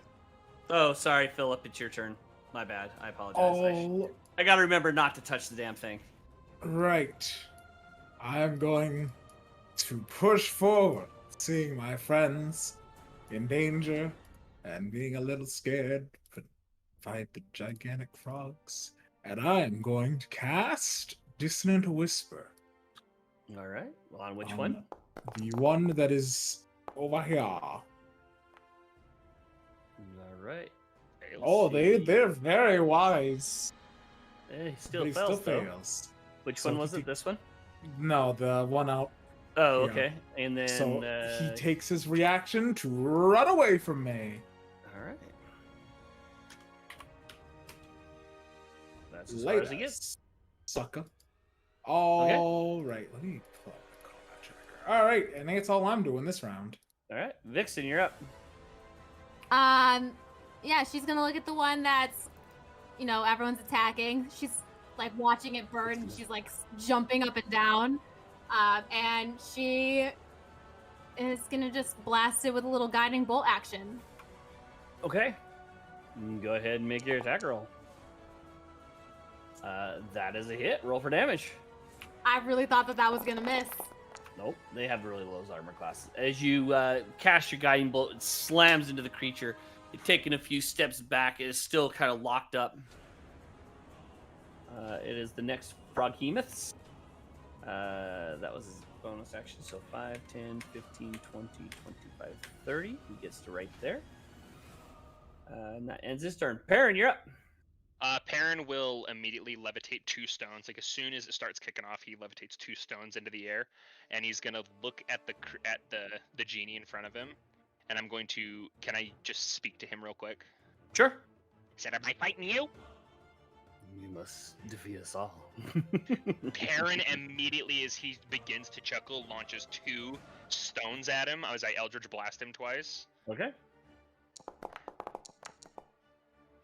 Okay, that hits. Roll for damage. Nice. You slam him with 1 bolt, Eldritch Blast. He kind of takes a step back, and he kind of slightly giggles, and he goes, "Not bad, not bad. Wasn't expecting you to be so strong yet at this point." And then I'll launch the second one and totally miss. Okay. And as I throw the second one, I look at him and be like, "Well, if it's you want to fight, let's take to the skies." And bonus action, I'm going to activate my flight and shoot 30 feet into the air. Okay, mark yourself 30 feet in the air accordingly. You hear, "This should be fun." And that is my turn. All right. Follow me, bitch. He, let's see. Yeah, he, as you do that, you see literally the bottom half turn into this swirling mass of water, and it shoots out from underneath him. He shoots out, let's see if I have 10, 15, 20, and shoots straight up into the air. He is 20 feet below you, but he's up in the air by 10 feet. Perfect. Okay. Aerial combat, let's go! Yep. All right, that ends his turn. Corey, you're up. Seeing the effect that the ball of lightning had on it, Core kind of looks up at the sky. What's the weather condition like? The clouds are still set. It's still slightly drizzling, nothing major, but there is a lot of cloud cover. Okay, so to your discretion, DM, I'd like to cast Call Lightning. Okay. And do I add the extra 1d10? Is it stormy conditions? Because yes, it technically is stormy conditions. You do add an additional Perfect. 1d10 to the damage. All right. So I'll cast that. Oh, that's a big boy. Make sure you deselect all your companions, or it's going to roll damage on them. Fucking drop me. Boom, boom, boom. What? Yeah, make sure to have them It's targeted, right? Like Uh, the Call Lightning, it's not one big area, it's targeted. yeah, but if you look, it's actually targeting them. just because they're- Everyone. I don't Yeah, know how so- to deselect so- everything. No. You're fine having everything, but you should right click and like double right click, and it should deselect those guys. Okay. Because let's see, what color are you right now? You are yellow. Yeah, Mhm. so go ahead and is it not deselecting them? No. Let me take a look real quick. Guys, how do you deselect? It's double right click, double right? right click, yeah. Yeah, that's what I do, but I'm Um, I'm about to place the template. Oh yeah, place the that's why. template and Oh, then place the template first. Yeah. Okay. Yeah. Okay. Oh, that's now, right, the rave spell. now deselect them. Sorry for anybody Okay. who has no Uh, potential for. I Procedures, can't yeah. deselect seizures. anyone. You can't deselect them. No. All Sure, right. okay. What is? It should allow the deselection. Right click, right? Oh, Double. there we You, go. yeah, double right click. Oh, them. Okay, don't text his partner. Perfect. Okay. And then just right click the creatures to select them. Oh god. Okay. Yeah, it's kind of weird that way. It's one. I don't It's know if she creature wants to within select 5 all feet. of them. Yeah. yeah. Does it It's only allow you to within select one? 5 feet. So you could So have Oh. the genie point, and and Uber. I'm Oh, in that's my right. feet. Technically, So the lightning It's- comes down from the sky, and if you hit it here, you might hit both of them. that's what I was thinking, Yeah. right? So can I can't target that area, can I? Yeah, you can target that, and I'll just roll the dexterity saving throws for both of them. Okay, cool. Alright. So go ahead and roll damage. Okay. Okay. Is it 3d10 or No, you just hit the damage button Four- on the call lightning. okay. I think it's gonna be 4. No. Yeah, 4d10. Yeah, and then roll an that's why. additional 1d10. Oh, it's having Okay. me make the dexterity. Oh, why am I getting tased? Just Yeah, push go- the X. If you push the X, you don't have to make it, and you'll Yeah. be okay. I'm not resisting, officer. What's your spell Oh. DC? Okay, so it looks like the it's behemoth 15. and the They both save. yeah, they both save, so it's going to be I half need- damage. Oh, where are the So- dice here so it's again? uh, I need one more d10. you just do a slash. You see the little button Oh, right except there. not 100. Let's see. Yeah, do slash roll and then 1d10. So it's Okay. 50, and then I'll add it all together and divide it by 2. I'm not gonna roll a dexterity saving throw. Yeah. Yeah, don't roll that. Okay. Hell yeah. So that's a total of 20, so they take 10 points of damage each. Oh, it already did the damage there and damage there. Okay, good. Oh, Oh, then I need to subtract an additional 5 from each one. Or, like, 2-ish. You Alright, good job. You hit both of them. They blast. This creature, once again, is locked up. You see it continue just to be zapped. Alright. Nice. And that's my turn. Oh, it is this big guy out here, so that's 5. Whoop. Big boy. Big Not boy. what I meant. That is not what I meant to do. 5, 10, 15, 20, 25, 30. He gets to there. Alright, and it's his turn. Hotak, you're up. All right, Hotak, turning to see this massive creature to his left, is going to cast Beacon of Hope. Oh wait, On which one? The one in the air above you 10 feet or the one in front of no. Ooze? So a Beacon of Hope, it just affects any person within 30 feet of me. But it Okay. says I need to target. Would I just target myself? No, you target all your companions Okay. that you're targeting. And how many people does it affect? It can affect. Choose any number of creatures within range. So any number of creatures within 30 feet of me. Okay. The Let's see, hell so of that's- shit is this? It's, yeah, you can select everybody. Sweet. Okay. You must. Yeah, have- it's a spell what? called Beacon of Hope. Wait, you must target at least 0, but when I try 0 tokens before rolling, but when I target 0 tokens, it says I must have tokens selected. Okay, Ah, target just yourself then. See what that does. Okay, hold on, let me go through and do that again. We had this working once before. I No, can't I've remember only what we cast did. it once, and we just said that it happened, Oh, and then okay. when I used my spell, it just did max on everyone. Yeah, that's right. So Do you go wanna- ahead. Yeah, try selecting yourself and then do it. How do you select yourself? You just double right click again. Whenever I double right click on myself, it brings up the whole token configuration. Right Oh, click. Right click your character, and then there's like the target icon. Oh, okay. Now cast it. It still won't work. Okay. We'll just again say it's casted, so subtract the level from your spell slots. Alright, so that's my action. And then for my bonus action, I'm going to cast. Where is it? Healing Word on Uruz, which that would just do the max, whatever it is. I can't remember. So that's 1d4. So yeah, 9 points of healing you get back, Uruz. Hell yeah.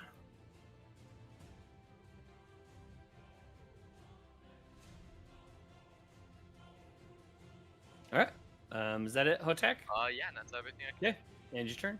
Garrett, you're up.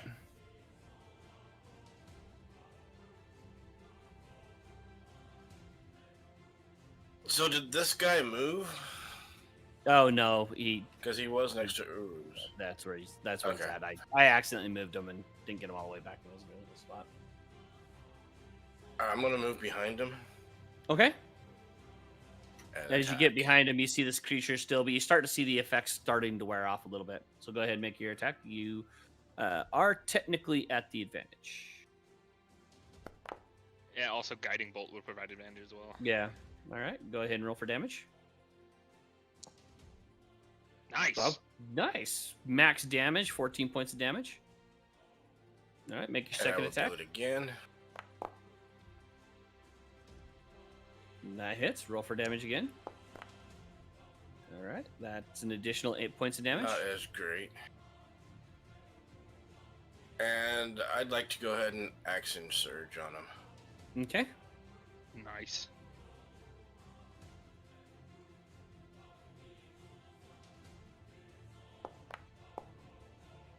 I think you're still at the advantage. It still hits anyways. Go ahead and roll another one just to see if it does, if it Crit. crits. It didn't. So okay, go ahead and roll. All right. Ah, All right, and roll your second attack. That hits. Roll for damage. See if he crits. Nope. Okay. And all right, an additional 9 points of damage.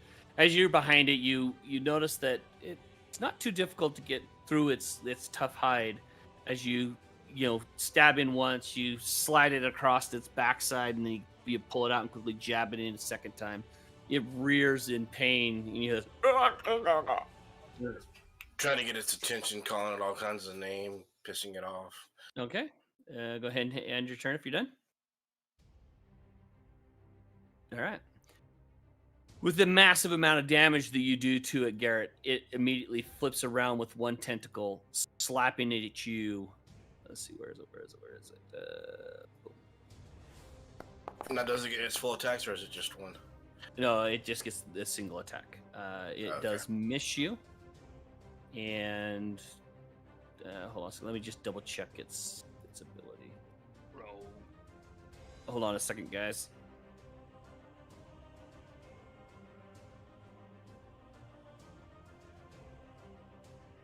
All right. Let's see. I just want to double check Shock's susceptibility. If a frog takes lightning damage, it suffers several effects until the end of its next turn. Speed is halved. It has no 2. It can't use reactions or multi attack. It can use either an action or a bonus action. Okay, so yeah, that's all it can do that particular round. All right, Mary, you're up. Okay, I'm gonna use my bonus action to move the sphere into that guy. Okay, you zap it again. So I'll do the standard roll. Yep. It wanted me to end concentration. That's weird. Just do the damage. It's because it's trying to. Oh. All right, it failed. It basically technically just cast it a second time. Oh, okay. That's what And happened. then as an action, I'm gonna cast Magic Missile. Okay. And they're all gonna be lightning, but it's gonna attack the rest of them. That guy, and that guy. Nice. Okay. Roll 1d4.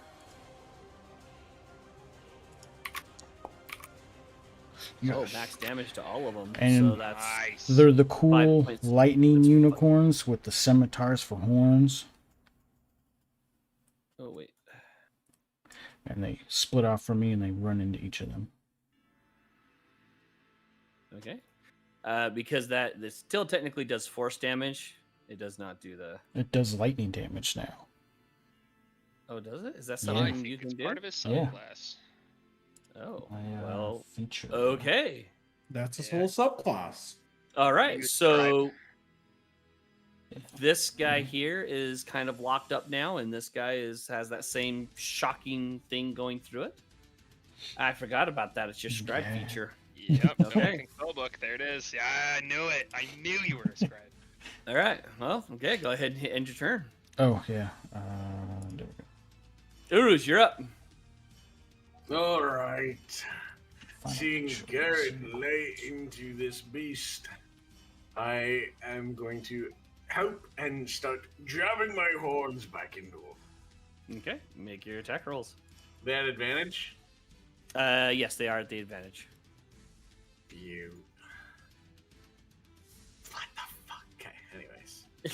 Just do it for me. These horns I don't- fucking. I don't know what is causing that problem, man. Oof. You still hit, luckily. Doing 9 points of damage. Not bad, not bad. Again, I pull it out, digging my hooves into the sand, and I'm just goring this thing over and Okay. over and over again. All right. should do that advantage. Here, I'm just gonna do it one more time, just in case. Why did I do that? Roll! Okay, never mind. It's just gonna make me do this. Here's the damage. Just do the damage! All right, so an additional 8 points piercing. Okay, great. Did it. It must be lagging for me. Yeah, And that's my turn. Okay. Go ahead, Philip, your turn. Okay. Well, seeing how this situation's somewhat contained, I'm gonna take 2 steps backwards. And where's Garrett? Garrett's alright, I'm gonna take another few steps backwards. Alright, and I am going to cast Bless on my buds. Okay. Once I remember how to multicast. Target. Nope. Bip, bip. And bip. Come on, Alright. we haven't played. It hasn't been that long since we played. Yeah, I only have to do it for 1 spell. Alright. I am casting Bless on Uruz, Garrett, and myself. All right. We each get a D4 to attacks and saving throws. Alrighty. And I'm concentrating on a spell now. And that's Okay. my turn. Okay, Vixen, you're up. Dixon is going to turn to this thing. Okay, well, I wanted to know the bridge right here. Is there room for me to hide underneath of it? Yeah, it's a dock. You can. The Okay, I just wanna make sure I can stay undertow's under actually it. parked right here. Cool. I'm going to turn to little Mr. Frogman over here and guiding bolt his face, and then I want to run and sneak up under the dock. Okay. Go ahead and make your attack roll. No. Nice, nat 20. So does that mean I roll a critical one? You Yes, do that's roll critical. Yes. Holy shit. That's Look all at them. Oh my Dice. Wow. Shit. Nothing below a 3. Her tattoos Wow. like 4 staunchly sixes. rise up her arm. Like they've been at like her elbow right now, but now they're just like they fly really quickly up to like almost her shoulder. She jumps up and down, being "Ha ha, it sucks to be you," and then runs as fast as she can and hides underneath of the dock. Okay, you quickly duck underneath the dock. bonus action hide. I was gonna say I think my If it's you 18 actually for my want, passive stealth, so okay, so you're just relying on your passive stealth, or are you going to make an active stealth check? I mean I'll make a stealth check. I Yeah, just go ahead didn't know and if make a my stealth passive check. was enough. Yeah, I thought that was only a thief that could do that. it's She yeah. Okay, you quickly duck underneath the dock, Dixon. Oh, also the perception's 21 now, if that matters for while we're traveling. Son of a bitch. passive? Oh jeez. Yeah, she did something. She's observant. She did something. All right, go ahead and end your turn. All right. This froghemoth, he takes 5, 10, and then leaps towards you, Core, Oh dear lord. coming down with his mouth wide open, Oh no. and he's going to bite attack you.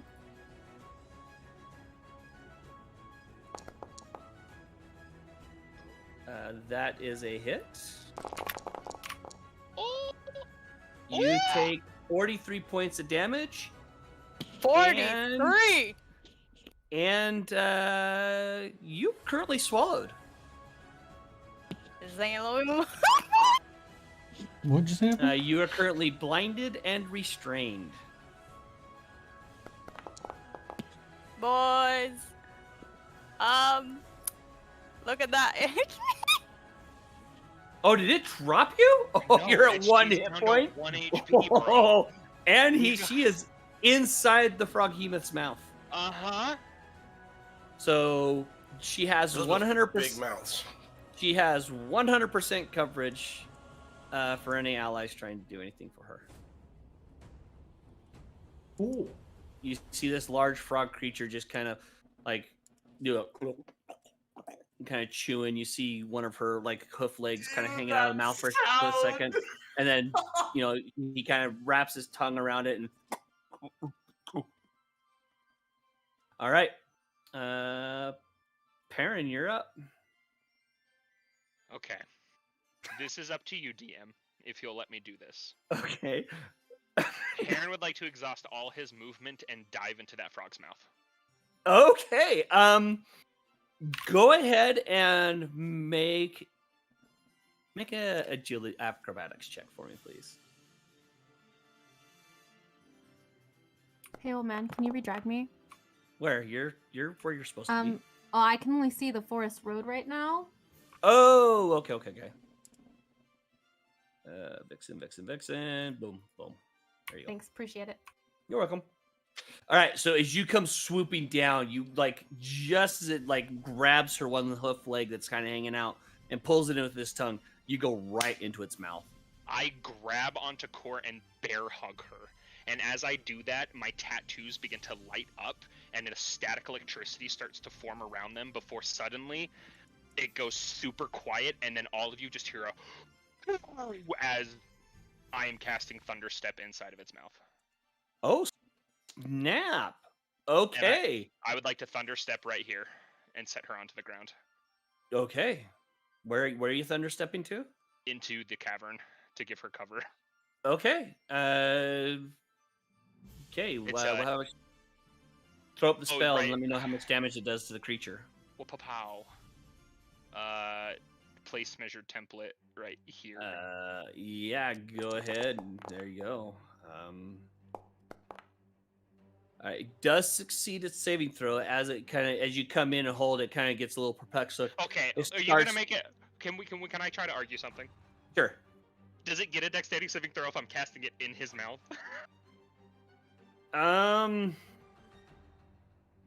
You know what? I'll let it take the full damage. Okay. All right. Cool. So, because it was trying to chomp down and then it did it. So, yeah. As you do it, it literally blows its mouth open. Kind of looks like it breaks its right hand side of its jaw.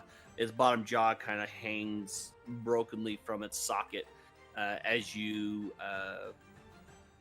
step and set Core to there. And I am right here, and Core is right next to me. Okay, I will move Core again here in just a second. So it's another -8. Okay. Nope. That's my turn. Okay. It is the genie's turn. He kind of has a very perplexed look. He goes, quick little one, isn't he? And kind of floats up a little bit, looks down at you, Uruz, and he is going to... Why me? Conjure Elemental. Oh, dear lord. Can I see this? Where is he placing the creature? Let me quickly place it. Hold on just a second. He's going to be placing it like right next to Philip. Counterspell! Oh, snap. Okay, what is this cast at? I'm casting it at 3rd level. Unfortunately, this is an innate ability of his. Doesn't work. This is one thing I really did a lot of research on. Innate abilities, counterspell does not work on. So I'll let you retract that because I have mentioned that before in the past. Alright. So I will let that go. Let me go ahead and import something. I thought I already had it imported. Core dies, we write it. Okay, Mad King. We shall see what's going on then. Let me go ahead and import the water elemental.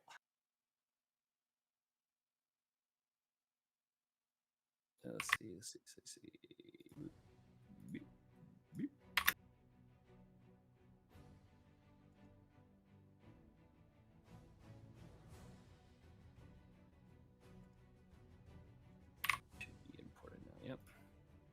All right, and now there is a water elemental right there.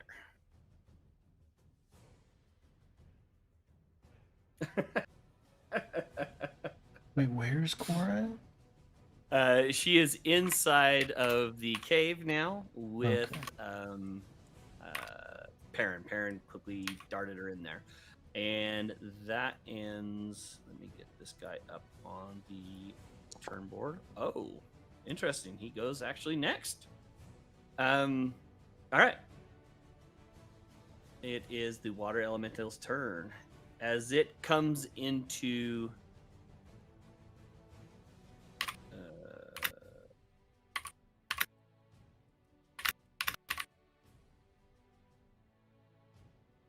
okay, I don't know what's going on there.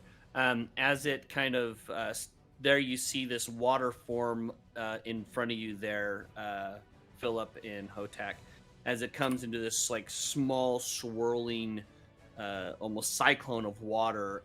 You do see what looks to be almost a humanoid face appear occasionally in it, and like little whips of wispy arms of water that kind of fling out from this creature.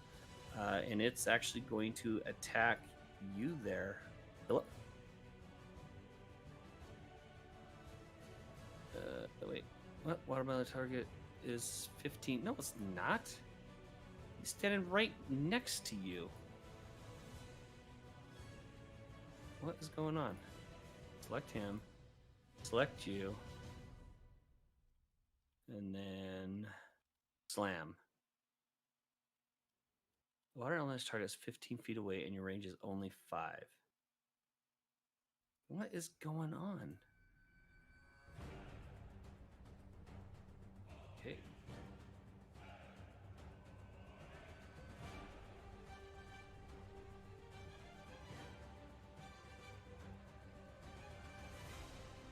Now this green thing, is it something special? Cannot target you and attack you. Get wrecked. I'm too powerful. Oh, he might not be able to see me because I think Hearth and Home is still up. Oh yeah, technically Hearth and Home. Oh, I think.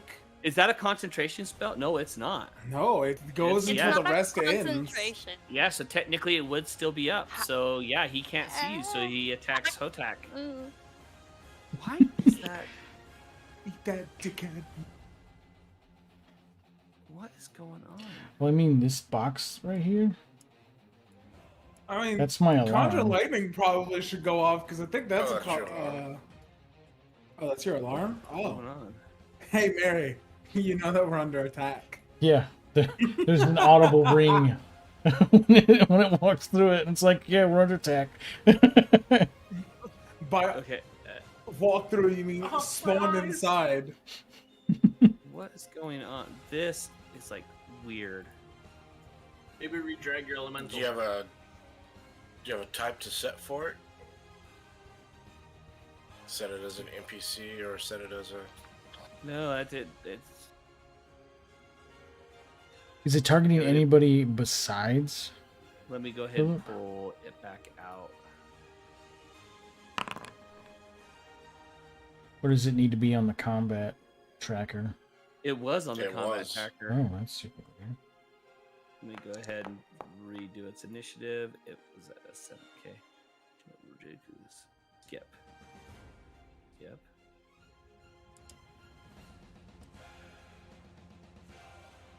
Oh, it's because Core's targeted too. That was my problem. Okay. Let me fix his update combatant. His initiative is 7. Update combatant. There we go. Let's see. There we go. Yep. Yep. Why is it trying to have... Yeah, I'm having some weird issues right now. let's Yeah, go really hit someone you can, old man. Get out of here. Fuck off. There we go. Yeah, I'm pretty sure that hit there, Perrin. Yeah, Piran, take that damage. Well, not Perrin, but Wait, I Philip. thought we said it couldn't see him. It can, because Hearth and Home, it comes out to like here. Gotcha. Alrighty. Okay, you make your first saving throw. Let's go ahead and attack you a second time there, Philip. It misses with the second attack. Oh, With thank attacks. God. Yeah, 2 attacks. Yeah. That that's good. ends its turn. Core, as you are battered and bruised and very slimy, multiple teeth marks on you, some burn marks on your fur from the acid that was inside this creature's mouth. Oh yeah, I accidentally made the disappearing. What is going on? I accidentally deleted that. Sorry. That lightning. So you're gonna have to flip it out again there. Well, actually, call lightning. You're gonna have to roll a concentration check for. Yeah, so we have to make a DC 21. Yeah. So go ahead and make a concentration check for me, please. Okay.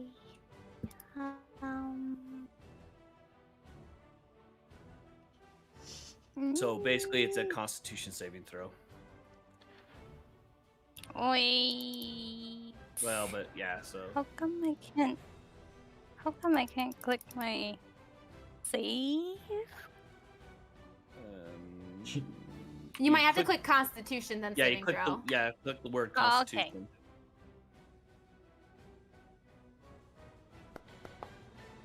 Oh shit. You made it. Oh, my my gosh. gosh. Yeah. Spell is still up. All Oh right, my let me go gosh. ahead and grab that spell from you, and I'll throw that back up. Oh my hell. Okay. Oh, my sphere blew up too. Comes out with 1 HP, still wants to tase the world. Hey man, I have an agenda against frogs. Yeah, you do. Okay. Let me Okay, I'm do just that. deselecting everybody right now. Okay. Where are you going to attempt to throw down this this next lightning Okay. bolt? First things first, I have a question. Yes.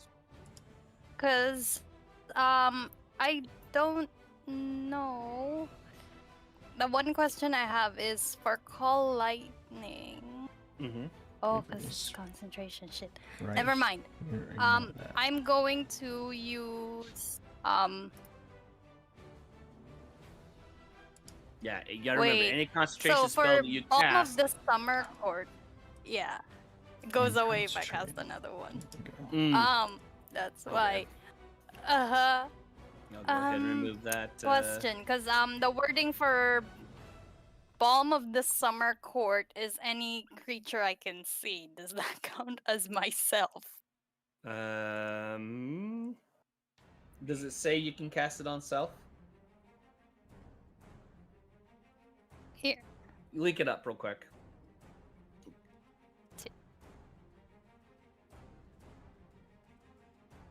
Because it does. Hey, can you see Since- yourself? It just says one creature within 120 feet. I could if I pull out a mirror. Yeah. If you can see yourself, then can you see your hand? If you can see I the will target, you I can will use allow it. I will allow it for now, and I'm going to For now? validate What the that. fuck? You wouldn't be able to target yourself with polymorph then, because it uses the same mechanics. That's No. But it says That's it true. says self or other creature in the mechanics of the spell, if I remember correctly. You keep playing, let me research it. Keep playing. Keep Yeah, going. I'll look let up. it. I'll let it stand. So go ahead and go ahead and cast it on yourself. You know what? Well, yeah, I mean, it's up to you if you want me to use it, but I can also recover HP in another way if that's easier. No, I'll allow you to I don't use it really this go mind. around, but I'll validate later down the road. So I Okay. think the mechanic is technically if it mentions see other creatures, you cannot, but if it mentions self, then you can. But I'll let you do it to the self for this time. So it'd be 1d6 equal to your druid's level, and you can use up to half your druid level or less to cast it. Now, mind you, you also have Beacon of Hope of you from Hotak, which maxes out any particular healing that's done to you. Oh wow. Okay. So you cast it on yourself. Nice. If Oh. you use all three, you Yes. do 3d6 damage, which is total 18 points of healing to yourself. That might be the best healing I can do. Okay. Yeah. Okay. Yeah, I'll cast it on myself. Straight from So I'll D&D recover Beyond. 18. 18 points then. Okay, Yes. yeah, okay. I'll let it go then. Yeah. Do I have to roll that, or can I No, just just recover? add 18 hit points to back to yourself. Okay.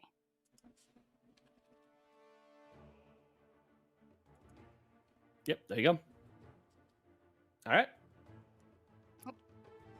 Is that it for you? And feature is an action, right? Usually yes. Yeah. Oh no, that's Unless a it bonus says- action. That one's a bonus action. Okay, So you cool. still have an So action. then I'll use my action since I technically have line of sight to the elemental. I think that is. Yes. Yes. that I'll call down lightning on in between these Those two. So Now, mind you, the splash genie's 10 feet in damage the on air, so both. I will allow it to Yes. come down because it's coming from the sky. So yes, technically would still strike him too. She's only a 3rd level druid. It's half of the Only druid third level. level. It's Oh, fine. half. Okay. So So basically 4d10, right? Yeah, 4d10, and then they get dexterity saving throws. Okay. Dexterity saving I rolled it throws. manually. That's fine. That water elemental fails. Let's check the genie.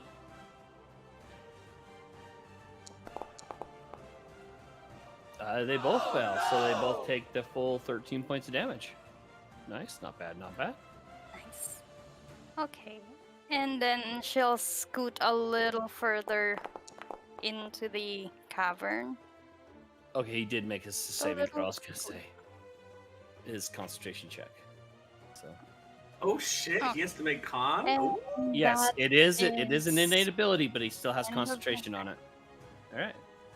Let's see. It's going to dash. So 5, 10, 15, 20, 25, 30, 35, 40, 45, 60.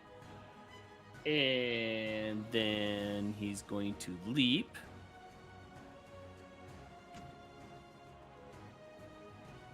He can do all that being hit by lightning? He hasn't. This one has not been hit by lightning yet. Oh, I thought Gex hit all 3 of those with lightning.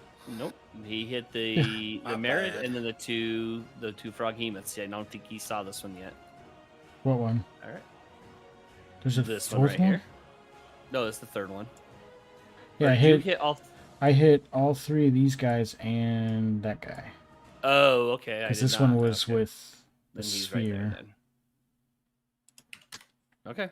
No, that's fine. That's as far as he gets then. And he's not able to do his leap then. All right. Hotak, you're up. Alrighty. Seeing his friend Core get badly injured and also Philip get slashed, he's gonna cast Mass Cure Wounds for his bonus action, Oh, which jeez. all of them are immediately gonna get 9 points of health. And then for his action, he's Are you gonna gonna punch. throw it on Uruz also? Yeah, I have all 3 of them targeted, but since it would have to roll. Yeah. So and go since ahead and just it add was the 9. just Just 9. close. And then for my action, I am going to cast Inflict Wounds as I sock the water elemental right in front of me. Okay, go ahead and roll. That is a hit. Roll for damage, my kind sir. All right, 11 points. As you come in, you smack the elemental. Your arm kind of goes almost elbow deep. You release the necrotic energy into the creature, turning parts of it almost like a dirty colored water. As you watch the energy kind of dissipate, and you hear this creature like. And that's all I can do. I end my turn. Okay, Garrett, you're up. Alrighty. Why does it do that?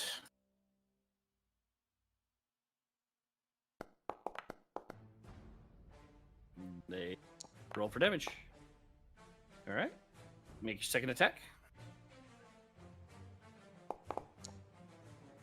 Oh, nice. Go ahead and roll for damage. All right. An additional 15 points of damage. You come in with your second attack. That's all I do. All right. All right. This thing can only make one attack. It is focusing on you, Garrett. It comes in with its bite. Remember, you still have blood. What? I have For plus. Garrett. I blessed you, Uruz, and myself. 25. Hit Patrick. Friendly Roll. fire. Roll your 1d4. Because what's your armor class? 23. 26 now. What? That's Wait, not what? how bless works. No, What the saving throws, not armor class. Saber throws. Oh! Also, I rolled. I'm not going to argue with the GM. Okay, sorry. No, my bad, my bad. So he does hit you. Yeah, he hits me. He comes in, bites you. You fail your saving throw. And why did the Myriad take damage? See, did you? He had him targeted. I did. don't- I had rolled an 18. That's a fail. No, you take half damage from the poison damage, but you are currently blinded and incapacitated as you are in this creature's mouth. Yummy. All right. That ends its turn. Mary, you're up. So he just got ate by that? Oh shit. He did. He's in the mouth of the creature. Oh wait, at the end of the Froghemoth's turn, he takes 2d6 on a failed save. I believe, yeah. Oh, for the Yeah, because he's right next to it. okay. I haven't been paying Dexterity attention to that. save. What's your spell DC? Can't ever remember where it is on here. 15. Yeah, he makes it. Okay. I roll the damage. Do the thing.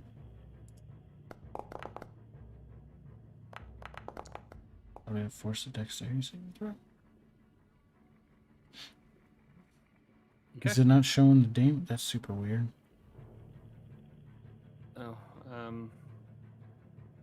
well, he took the damage. It was 5, 2 total, but it showed the damage. That's weird. That was odd. Okay. And then what are you doing? And then more of those lightning All right. unicorns coming out. And who y'all hit? All 4 of them? Yeah, that guy, this guy, and this guy. Repeat. Click them again. All right. So that is 4 points of damage each. So each one takes 5 back. Yeah. And then as a bonus action, I'm going to move the sphere into that guy. So Into it which one? shocks him again. Oh, This into the same guy. Okay. Yeah. A roll. Do the damage this time. Roll it.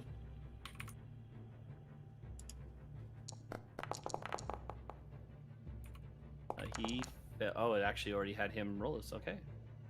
All right. I will have him take the full 10 points of damage because the first one I rolled, he failed. Okay. All right. And that's my And- turn. Okay, Uruz, you're up. All right, seeing the toad in front of me, or frog, or where the fuck it is, Uruz flexes his muscles, and he gets it where his biceps enlarge, his thighs, his calves start to get all like ripply and veiny as he will do his peerless athlete. Okay. So I got that for the next 10 minutes. And Alright. with both of my attacks, I am going to stab at this giant frog in front of me. All right.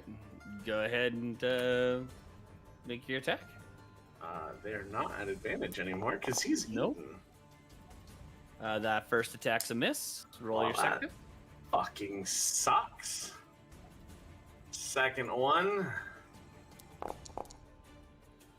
That misses also. Also fucking sucks. All right. It was just Plus screaming. 4 or 1d4. You're blessed. I know. I already did it. It rolls it automatically. It didn't help. Garbage. Yeah, my adrenaline's going, and the horns are slipping off the slimy skin of the frogs, and that's my turn. All right. Vixen. Or actually, Philip. Skip Philip. I didn't click anything. So I'm just... rude.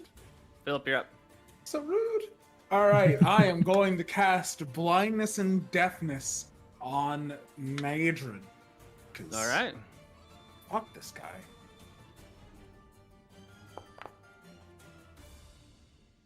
He's blind. Okay. I was like, That oh, is he's my dead. turn.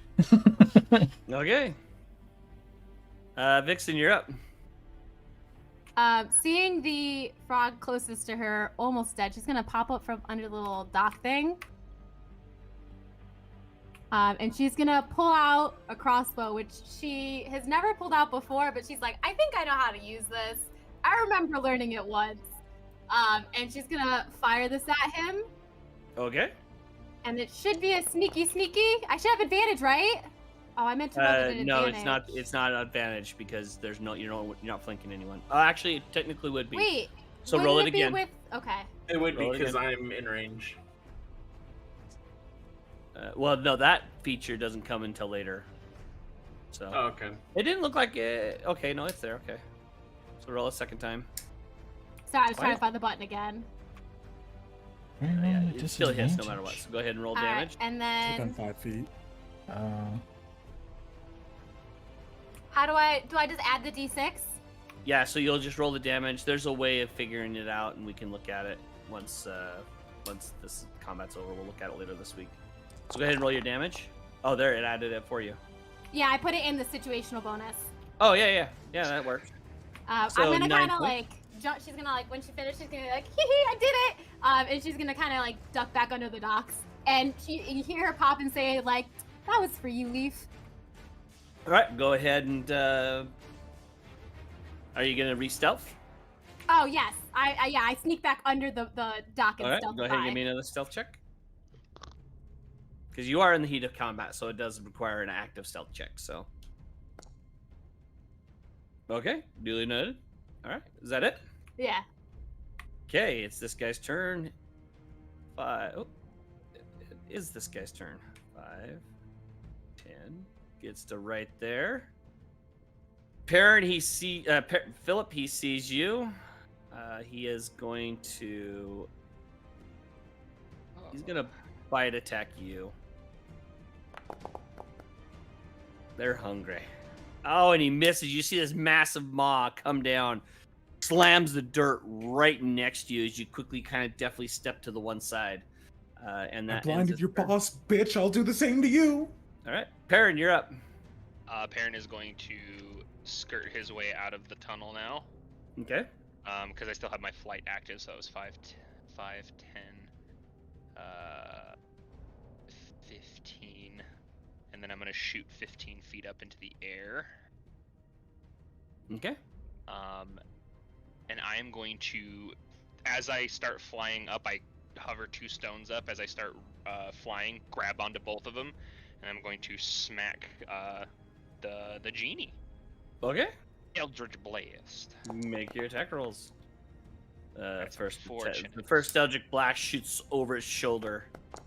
The second Eldritch Blast hits him. Roll for damage. That's what Nice. we like to see. 16 points of Nice. damage, and a failed save. Damn it. He still makes his concentration. Yeah. save. That was just me Alright. willing it into existence. And Yeah. that is my turn. All right, go ahead and hit in turn. Yeah, sure. How long is he blinded for? He can make a Constitution saving throw at the end of every turn. At the end of every turn. Yes. So for this round, he is 100% blind as fuck. Okay. I mean, he rolls at the end of this turn. And you get to +8, so we'll probably not be blind. But for this round, he's blind as Man, fuck. all Still of can't his believe you. stuff is like concentration. That's no fun. Hey, Um, now you know what being a he is- spellcaster feels like. Yeah, I know. He's going to attack Uruz. He's going to drop down onto the ground. The fuck did I do? Disadvantage. I I know would it's a like to disadvantage. take an attack of opportunity on him Go ahead and make your attack of opportunity. as I whip out a dagger and just slash at him real good. Yeah, At the advantage, because he can't see you. you right. Attack. Advantage. Take this bitch. That is a hit. Roll for damage. Slash. 4 points of damage.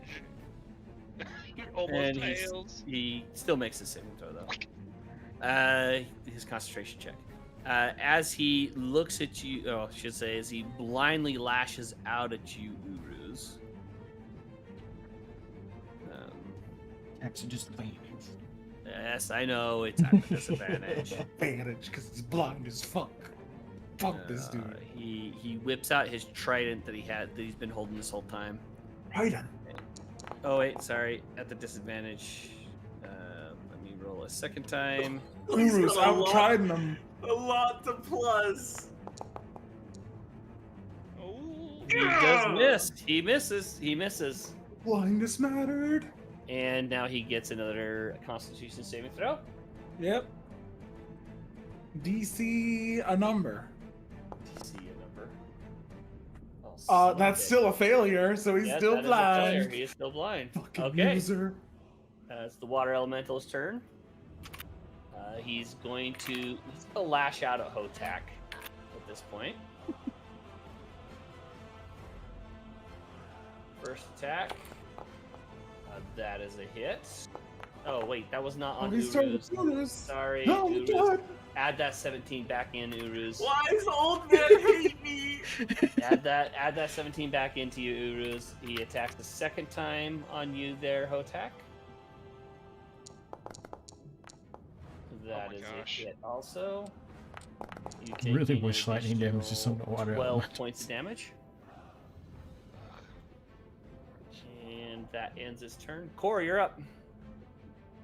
Okay. I'd like to keep calling down the lightning. Okay. So I'll roll the 4d10.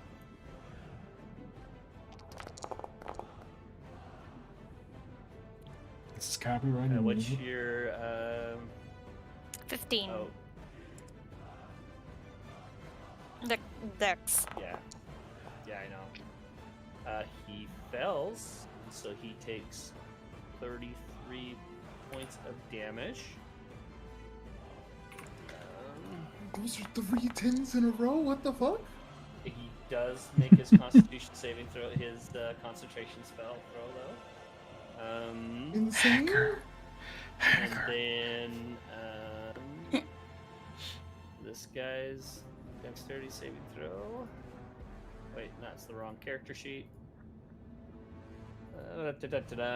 Dexterity saving throw, normal. He makes his. Mhm. So Okay, Yeah. and that's all she's gonna do for that one. Okay.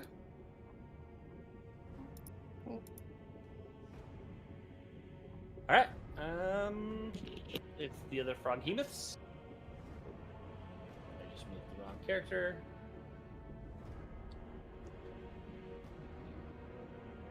That's as far as he can get. Hotak, you're up. Okay. Trying to think.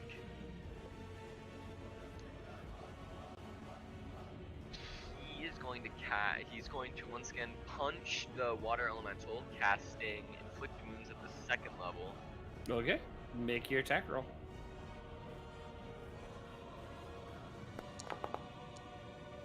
That is a hit. Roll for damage. Well, hot damn. As you slam into the thing, doing massive amounts of damage, you start seeing the water elemental. It's not really holding its its watery form anymore. You're starting to see parts of it splash off into the sand and soak into the ground. And then for my bonus action, I will once again cast Mass Cure Wounds on anybody because it heals me. Yeah, it does, but you cannot cast it on Garrett right now. He is non-viewable. So I'm just gonna be casting it on Core, Philip, and then Uruz. Okay. I'll just. So that is a. That's 9 points of health back to all three of those. Yep. And then I get. It'd be that guy, but those are 2 leveled spells. Oh, that's true. What you can only cast the mass One healing word. You can either Yeah. you can either cast inflict wounds or mass healing words. The only time you can cast 2 spells in one turn. Yeah. One of them has to be an action. One has to be a Bonus action. Mass healing word. It's unfortunate, but I didn't finish. The problem is one of them has to be a cantrip. Yeah. You can't cast 2 level spells in one turn. Yeah. Just as a. Never mind then. He's being a dick. So you can't cast the mass healing. I'm sorry. And then I guess I end my turn then. All right. Go ahead and enter. Garrett, you take an additional. Let me pull that up. Let's see. Okay, wait. I'm just in his mouth, right? Yes. So you are currently restrained and blinded. How much damage did you do to him? Who's the last person that did damage to him? It was Was it when I did my Dixon. sneaky boy damage? Yes, And I and did how much- 9 or Okay. 8. Okay, yeah, he's still stuck inside of. So what are you gonna do, Garrett? Can I make any attacks? Let's double check what the restrained is. Restrained, yes, you can. Attack rolls against the creature have advantage. Okay, you have disadvantage on your attack rolls, but yes, you can make an attack roll. All right, cool beans. So it is at the disadvantage. It did not ask me. Roll the second time.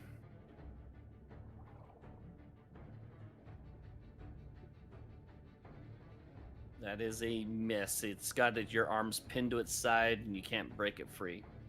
As you try to pull it free to make the second, you are able to get that second, the sword free just enough to slash on the inside. Roll for damage. All right. Okay. You are still technically stuck on its mouth, though, inside of its mouth. All right. All right. And it is now its turn. You do take an additional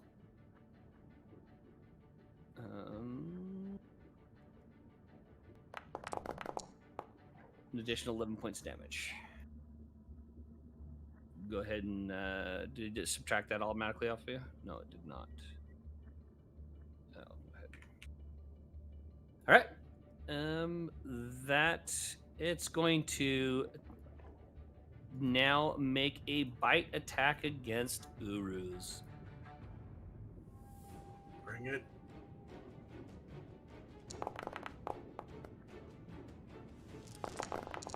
Oh, Jesus. I take that back. No, it did it on the merit also. Damn it! Why did it keep targeting And that? me. And on Garrett. Jeez Louise. What is going on? All right, Whoa, Uruz. why'd that roll a 1d43? For some reason, you still rolled a 3, so I think it counts. But that's really weird. It's a dice like a... No, that's not a 1d4. That's a 1d6. What the fuck? What the fuck? Weird. So you are now currently in its mouth, but you did take 43 points of damage, and it did not subtract it from you. What happened? Yeah, I don't know. That was weird. So now you are also trapped inside of its mouth there, Uruz. Can it have more than one in its mouth at a time? Yes, it can. It can have up to 2. Oh God. Wait, did he or did he not make a saving throw? Who? Uruz? Yeah. 21 Constitution. The I mean, saving I- throw. The saving throw is against the acid damage. Right. So it wouldn't be Oh, full so 43. It would be yeah, it would be minus 13. What's 13 divided by half? 7 6.5. or 6. 6. So I need to add 7 back to him. There you go. Perfect. All right, that ends his turn. Mary, you're up.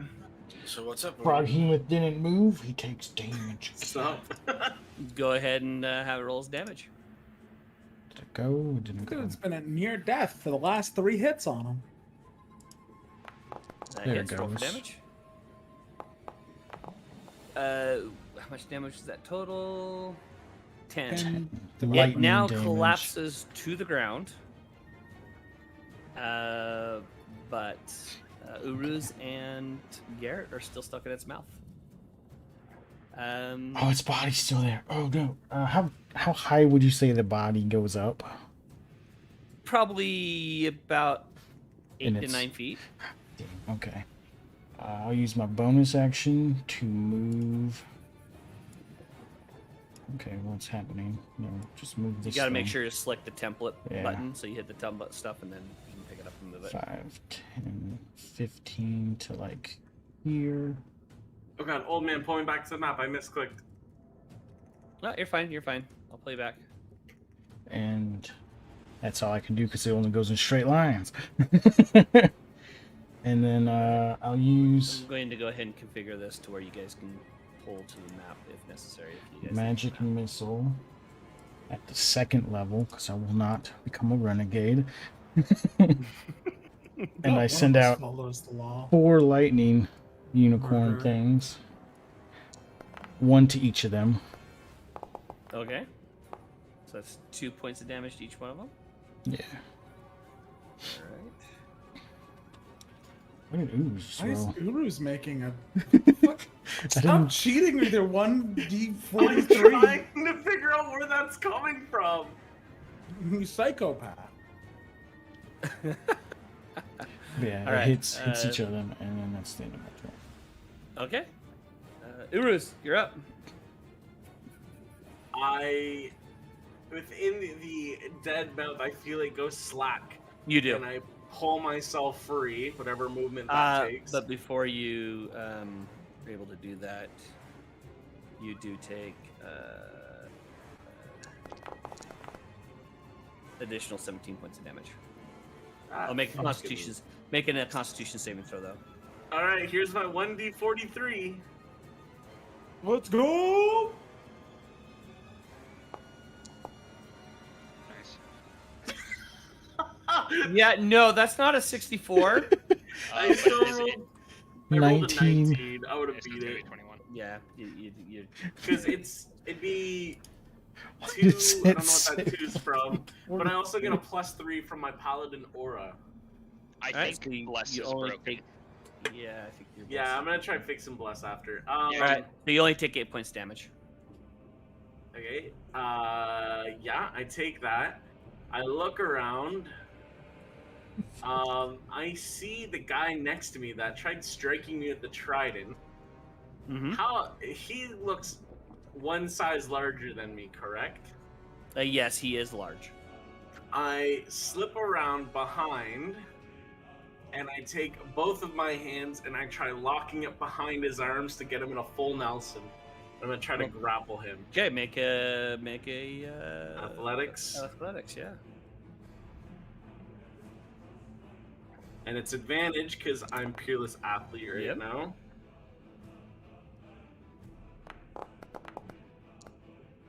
All right, you got him locked up. So I have him grappled.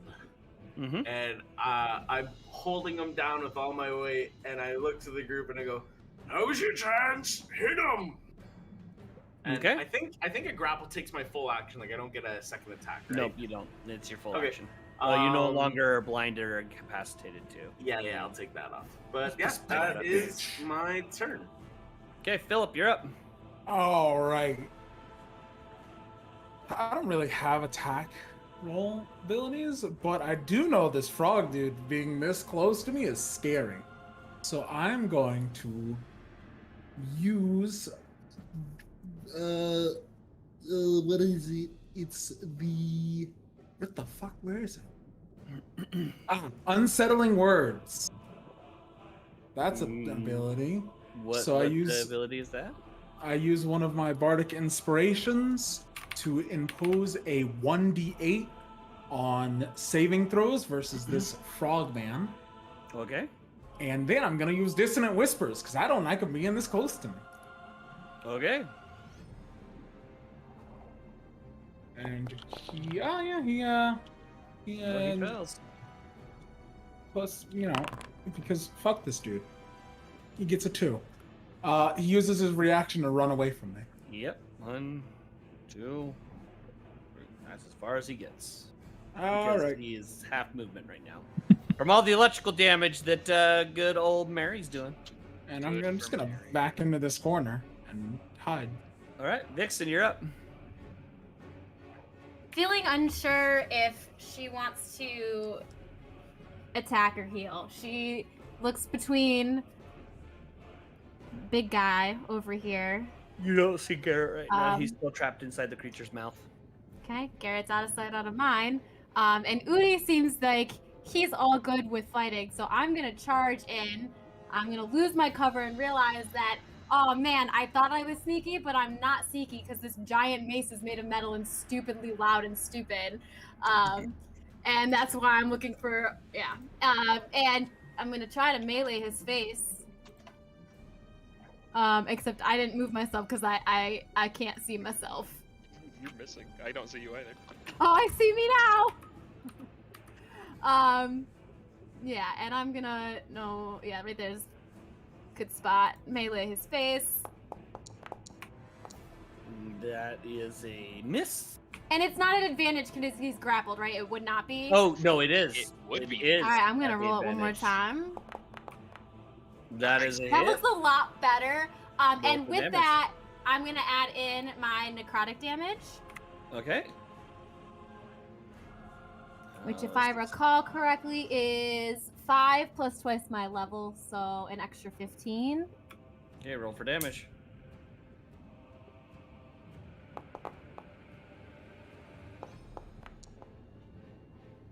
He does still make his concentration check. So that is a total of. It's what One I point added the damage. 15 with it, so yeah. Yeah, I saw that. So yeah, that was a pretty massive hit. All right, is that all you're doing? I think that's all I can do. Yeah, you got him down. You got him down to half his health now. I'm just gonna Alright. giggle and say that was fun. All right, so wrong one. It is this guy's turn. 5, 10, 15. That is as far as he gets. He sees this little guy sitting here in the corner. He takes 2 whips at him with his tentacles. He's still electric, so he can only make 1 attack. Yep. That Oh, that hits. very much hits me. Mary, Oh my gosh. you take 24 points of damage. Roll your concentration check, please. You can click the word concentration. Yeah, there you go. You succeed. All right, that ends his turn. Perrin, you're up.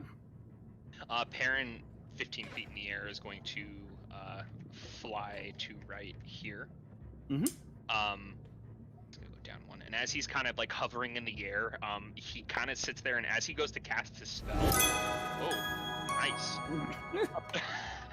Nice Don't 49, Uruz. That doesn't work, Udis. As he kind of raises his hand to cast his spell, his tattoos aren't glowing for this one, but his eyes darken over, and he's going to cast Hunger of Hadar. Okay, Hunger of Hadar it is. And I'm which gonna one you cast- casting it on? I'm gonna cast it right here. Oh, I don't want to hit him though. Can I So move that at all? Yeah, you can move it down 1. Hit the little measuring tape thing. I don't know where. And I got it. I'll move it down. Yeah, 1. just move it down 1. There you go. Perfect. Right there. So what this does is any creature that is inside of it is blinded. And the creature that starts its turn in this area takes 2d6 damage, and the creature that ends its turn in this area must succeed a dexterity saving throw. And it is difficult terrain. It does not get a saving throw against the blinded condition. Nope. If you're in That's it, a little- it's dork. I can see Oh. into it though, haha, because I That's have a Devil little- Sight. That's a little broken, if you ask me. Well, I mean, it gets a saving throw against every other type of damage. Yeah. Oh, except the cold damage that it's in there with. But All right. and that is my turn. All right. It It's is just like this sphere of dark, grotesque energy and slurping sounds start to emanate from it. All right, blind bitch. What you gonna do? Yeah, it tries to break free there, Udi. It cannot break free. You're He's struggling against you. But he does shoot 30 feet straight up in the air. All right, I got him though. You're 30 feet in the air also. Hotak, you get an attack of opportunity off, and so does Vixen. Wouldn't he be at least half movement from Yeah, I being would say- grappled? Ooh, grapple. I don't know if you get movement. I don't think he gets movement as grappled. It's flight. It's still movement. I mean, if your movement's 0, it doesn't matter what type of movement. Flight and ground speed is still movement. Think of the way a Jin works and the way Oh, they it's fly. fine. You're the DM. You call it however you Well, want. But I would be calling this as he may not be able to like guide his direction, but he could go straight up in the air. Quick question: would this still be at the advantage too? Yes, it would be. It still would Yeah, be 'cause the he's advantage. a blind bitch. Hate him. Fuck him up.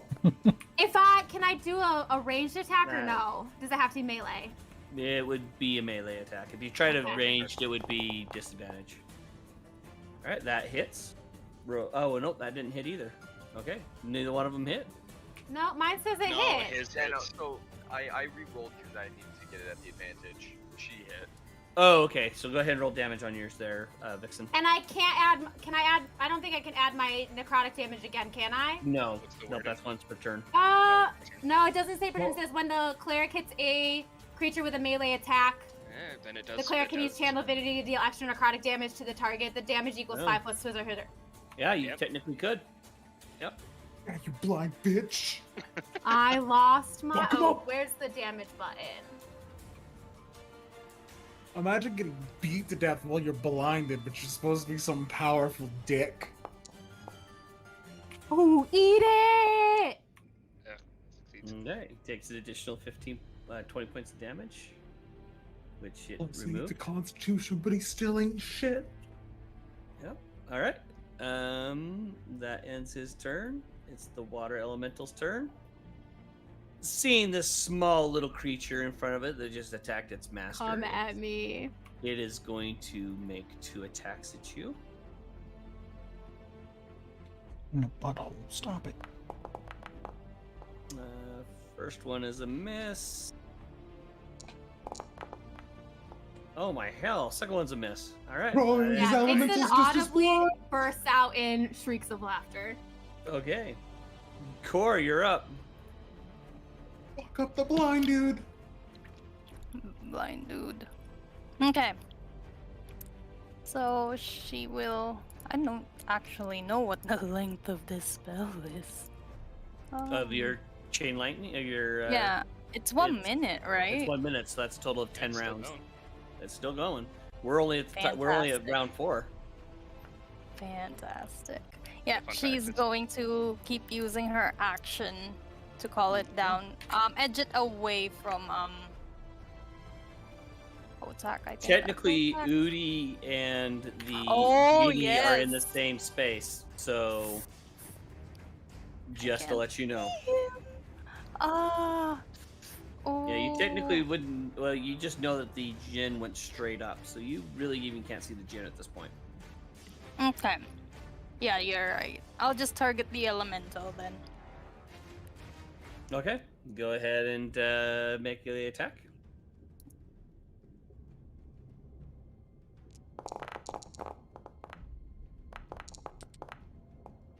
It fails a saving throw. It's nice. Oh, it's Oh, looking bless you. rough. It's sorry about that. It's barely holding its form. Water sloshing off it. It's like only barely a couple feet up off the ground, but you can still tell it's trying to attack as fast as it can. Ooh. Is that it? Yeah, and then she moves in. That's the end of my turn. Okay. This guy moves. 6 damage. How much? And it takes 2d6 damage at the start of its turn because it's in Roll. the spell. And then it also needs to make a dexterity saving throw at the end of its turn. Whoopah. Yeah. Takes 9 points of damage. It's going to 1, 2. That's as far as it can get, so it's outside. It is no longer blinded. And that is going to end its turn. Hotak, you're up. It is difficult terrain, just as a heads up. Yeah, I know. He was already down to half movement anyway, so actually he would still be halfway in it then. Then he needs to make a dexterity saving throw. Yeah, he'd be right here. Technically, he is still blinded.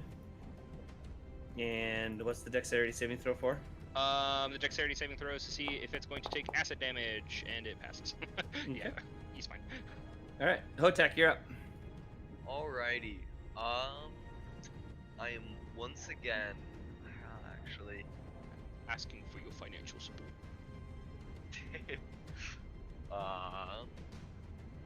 Shoot.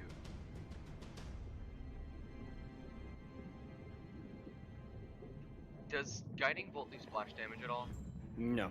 Okay, then I'm gonna fire Guiding Bolt at the guy who's now 30 feet up into the air. Okay. Wait, is this updated edition? Yeah, he's still blind as fuck. He can't Yeah, see it'd shit. be the advantage. But with Udi being in range, would it be at regular? No, it's still advantage. Go ahead and It's roll. a targeted damage. spell. It's not like it's gonna hit him. Oh, that makes sense. To do his concentration. Still makes concentration save.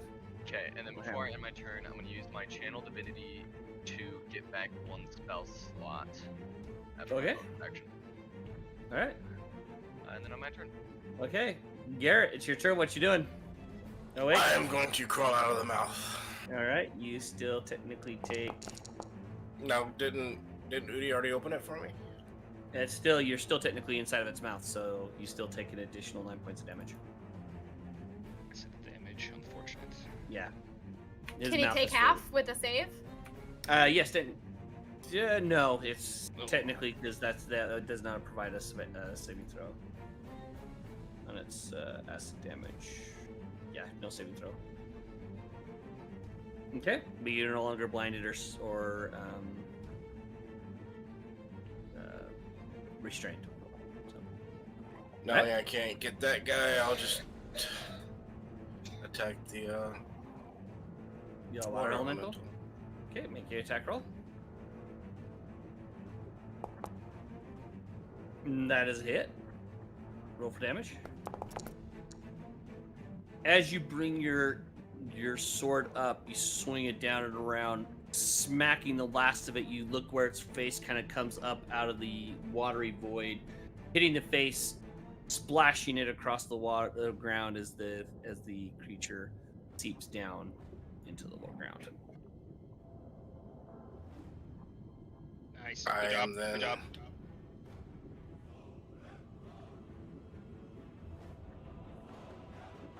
I'm going to end my turn. All right. Hey, it's dead. Mary, you're up. How high is this guy in the air? He's 30 feet up. Okay. I'm gonna Tasha's mind whip him. Okay. Ooh, that's good. And it is psychic damage.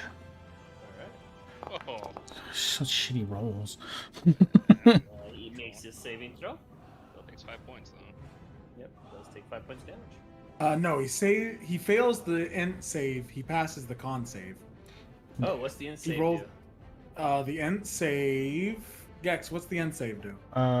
He can only take 1 action, I believe. He can't take any reactions until the end of his next turn. And he must choose whether to move, take an action, or a bonus action. Okay. And he only gets 1 of the 3. All right. So he has to either move, an action, or bonus action. Yeah. All right. Okay, that's it. End turn. Okay, Uruz, you're up. Uru's having this guy, his arms locked around the genie's arms in the full Nelson, pulls his head back and presses the tip of his horn between the shoulder blades of the genie, and slowly trying to push his horn through the back. I'm attacking him in the air. All right, go ahead and give me an attack roll. Wait, do I get advantage on this? Yeah, he's 'Cause blind. he's blind? Yeah, he is blind, so yes, you technically do get advantage. And grab. Hey, if he can't see, he can't really do anything to avoid your attacks. Yeah. Hell yeah. So as you push, you get your horn tip in, you like force it in, and you hear him start to grumble in pain as you're pushing in. He's like, So as I push my horn in, it starts to glow with a radiant color, and I'm snap. going to dump a second level Divine Smite into him. Okay. Where's my Divine Smite? Now I don't. Is this what it is? 2? How do I do situational bonus? You should be able to. Like, it doesn't let me pick what level spell to use it on. Put 1d8 in situational bonus. Yes. And it adds a d8. Yeah. 1d8. Beauty. Thanks. You put it as 2d8 because yeah, you go. Oh, you're oh. All right. Oh, I see what you're doing. Okay. Never mind. Don't listen to that. All right. Okay. And then that was my first attack, and I'm Alright. gonna do it again. Okay. Do it a second time. At the advantage. At the advantage. Which That isn't still great, hits. but still hits. And again, I'm going to dump a second level Divine Smite into him. Okay. So here's the horn damage. And then Divine Smite. And we'll do 1d8.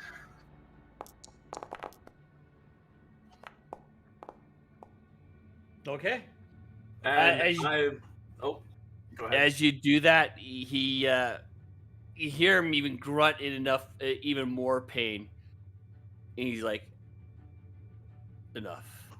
Yeah, I'm just like it's in his back, and the way my head's He- positioned, my mouth is near his ear, and I go, "Bring us down, and I won't skewer you." As he slowly descends to the ground, he waves his hand. You notice the vision immediately clears up. He just kind of at this point shrugs you off, Uruz, like you're nothing. Pushes you off behind him. The two massive creatures that were lumbering up on the beach stop. All the magical energies around you are immediately dispelled.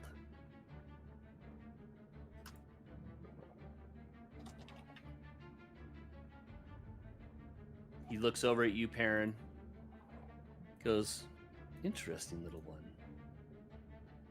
You have surrounded yourself with powerful allies. You are deemed worthy enough to take my vessel.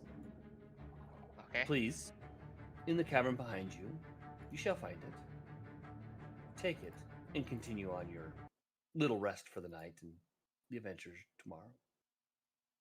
With that, he kind of has this little whirlwind of water kind of swirling up top of him, and then the water just splashes all over the beach. And he is no longer there. Yo, And the Piran. two large creatures just wander back into the water. Piran, Huh? What? Huh? are you an archmage now? Like official? What do you guys keep saying, Archmage? I don't know what that is. That was your archmage test, yeah? My Archmage what? You.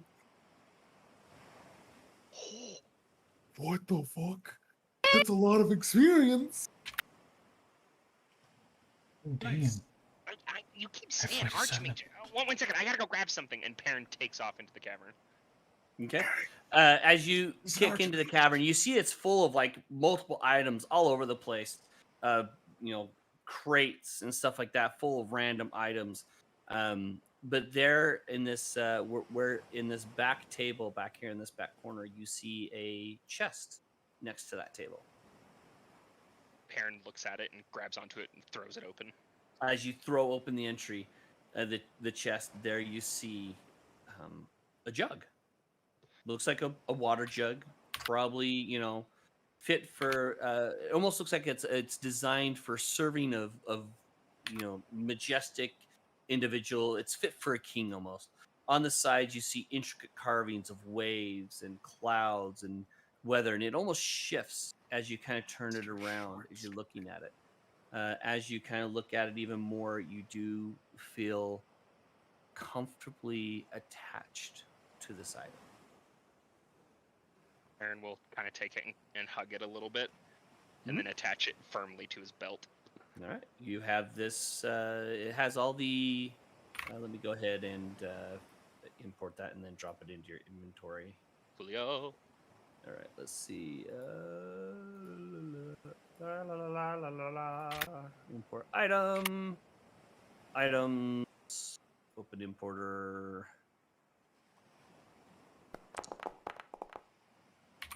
An alchemy jug.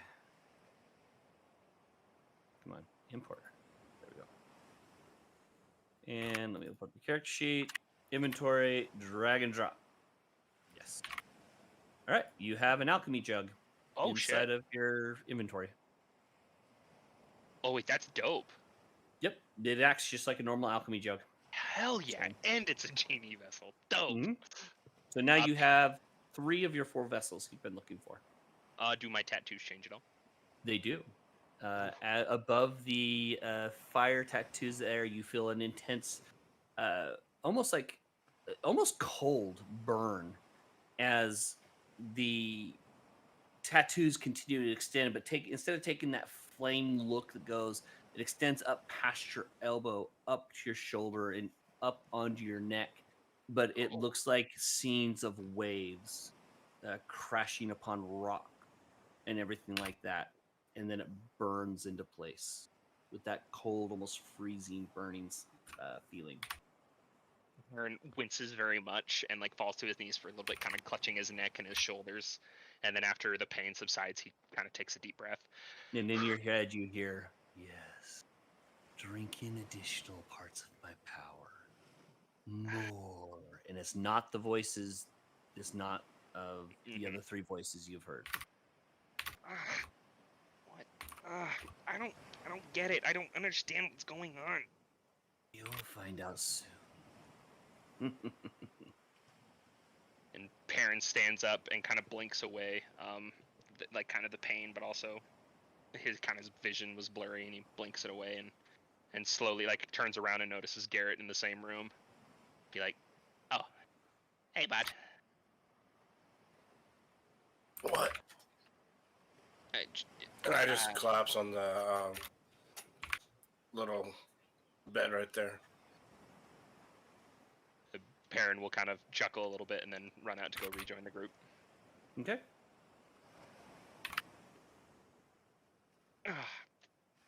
Hey guys, sorry you had to deal with that. That was mainly just supposed to be for me. Anything for you, Master Shortstride? What? Who's? No, just call me Perrin. I'm not anyone's master. Perrin? Do we listen to him? I don't know what to do now. I've never had one tell me to not do that before. Maybe Mary, perhaps you might know this. Unofficial. Has any archmage before talked to voices in his head?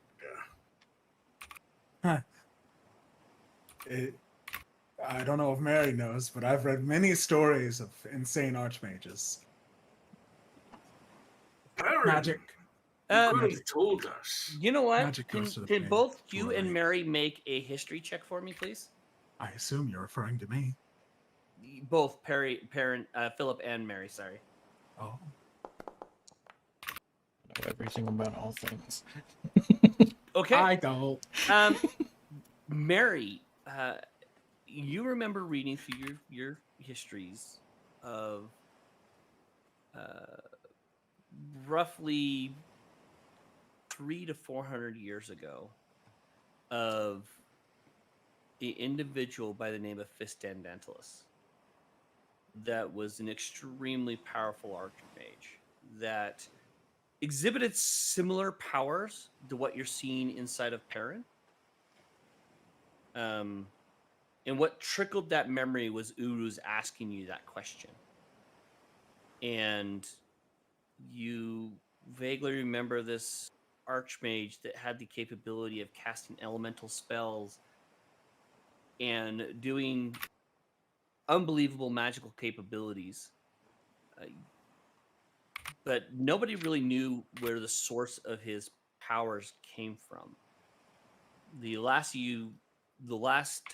reading that you remember of him was that during some type of confrontation, something went awry, maybe in one of his attempts to create something or one of his magical inclinations that he was doing caused his tower to explode and melt into a massive formation that almost looks like a skull, and you actually know this formation is Skullcap Mountain, and that is all that you really know of it. But you do know that this individual was extremely powerful, and Perrin is exhibiting some of the same powers that you remember reading about throughout history. Yes, Uruz, I do know of an archmage that talked to voices in its head. Really? Yeah. But I'm definitely not. I'm not an archmage. Eh, I'm a tender, for I hell's think- sakes. I think that was the test. Like, prove it. You can Yeah, deny like- it, but I've never seen a mage have to do that. I mean, I've never heard of a Kender mage before either. Like, Yeah, I just, pretty sure you're an archmage.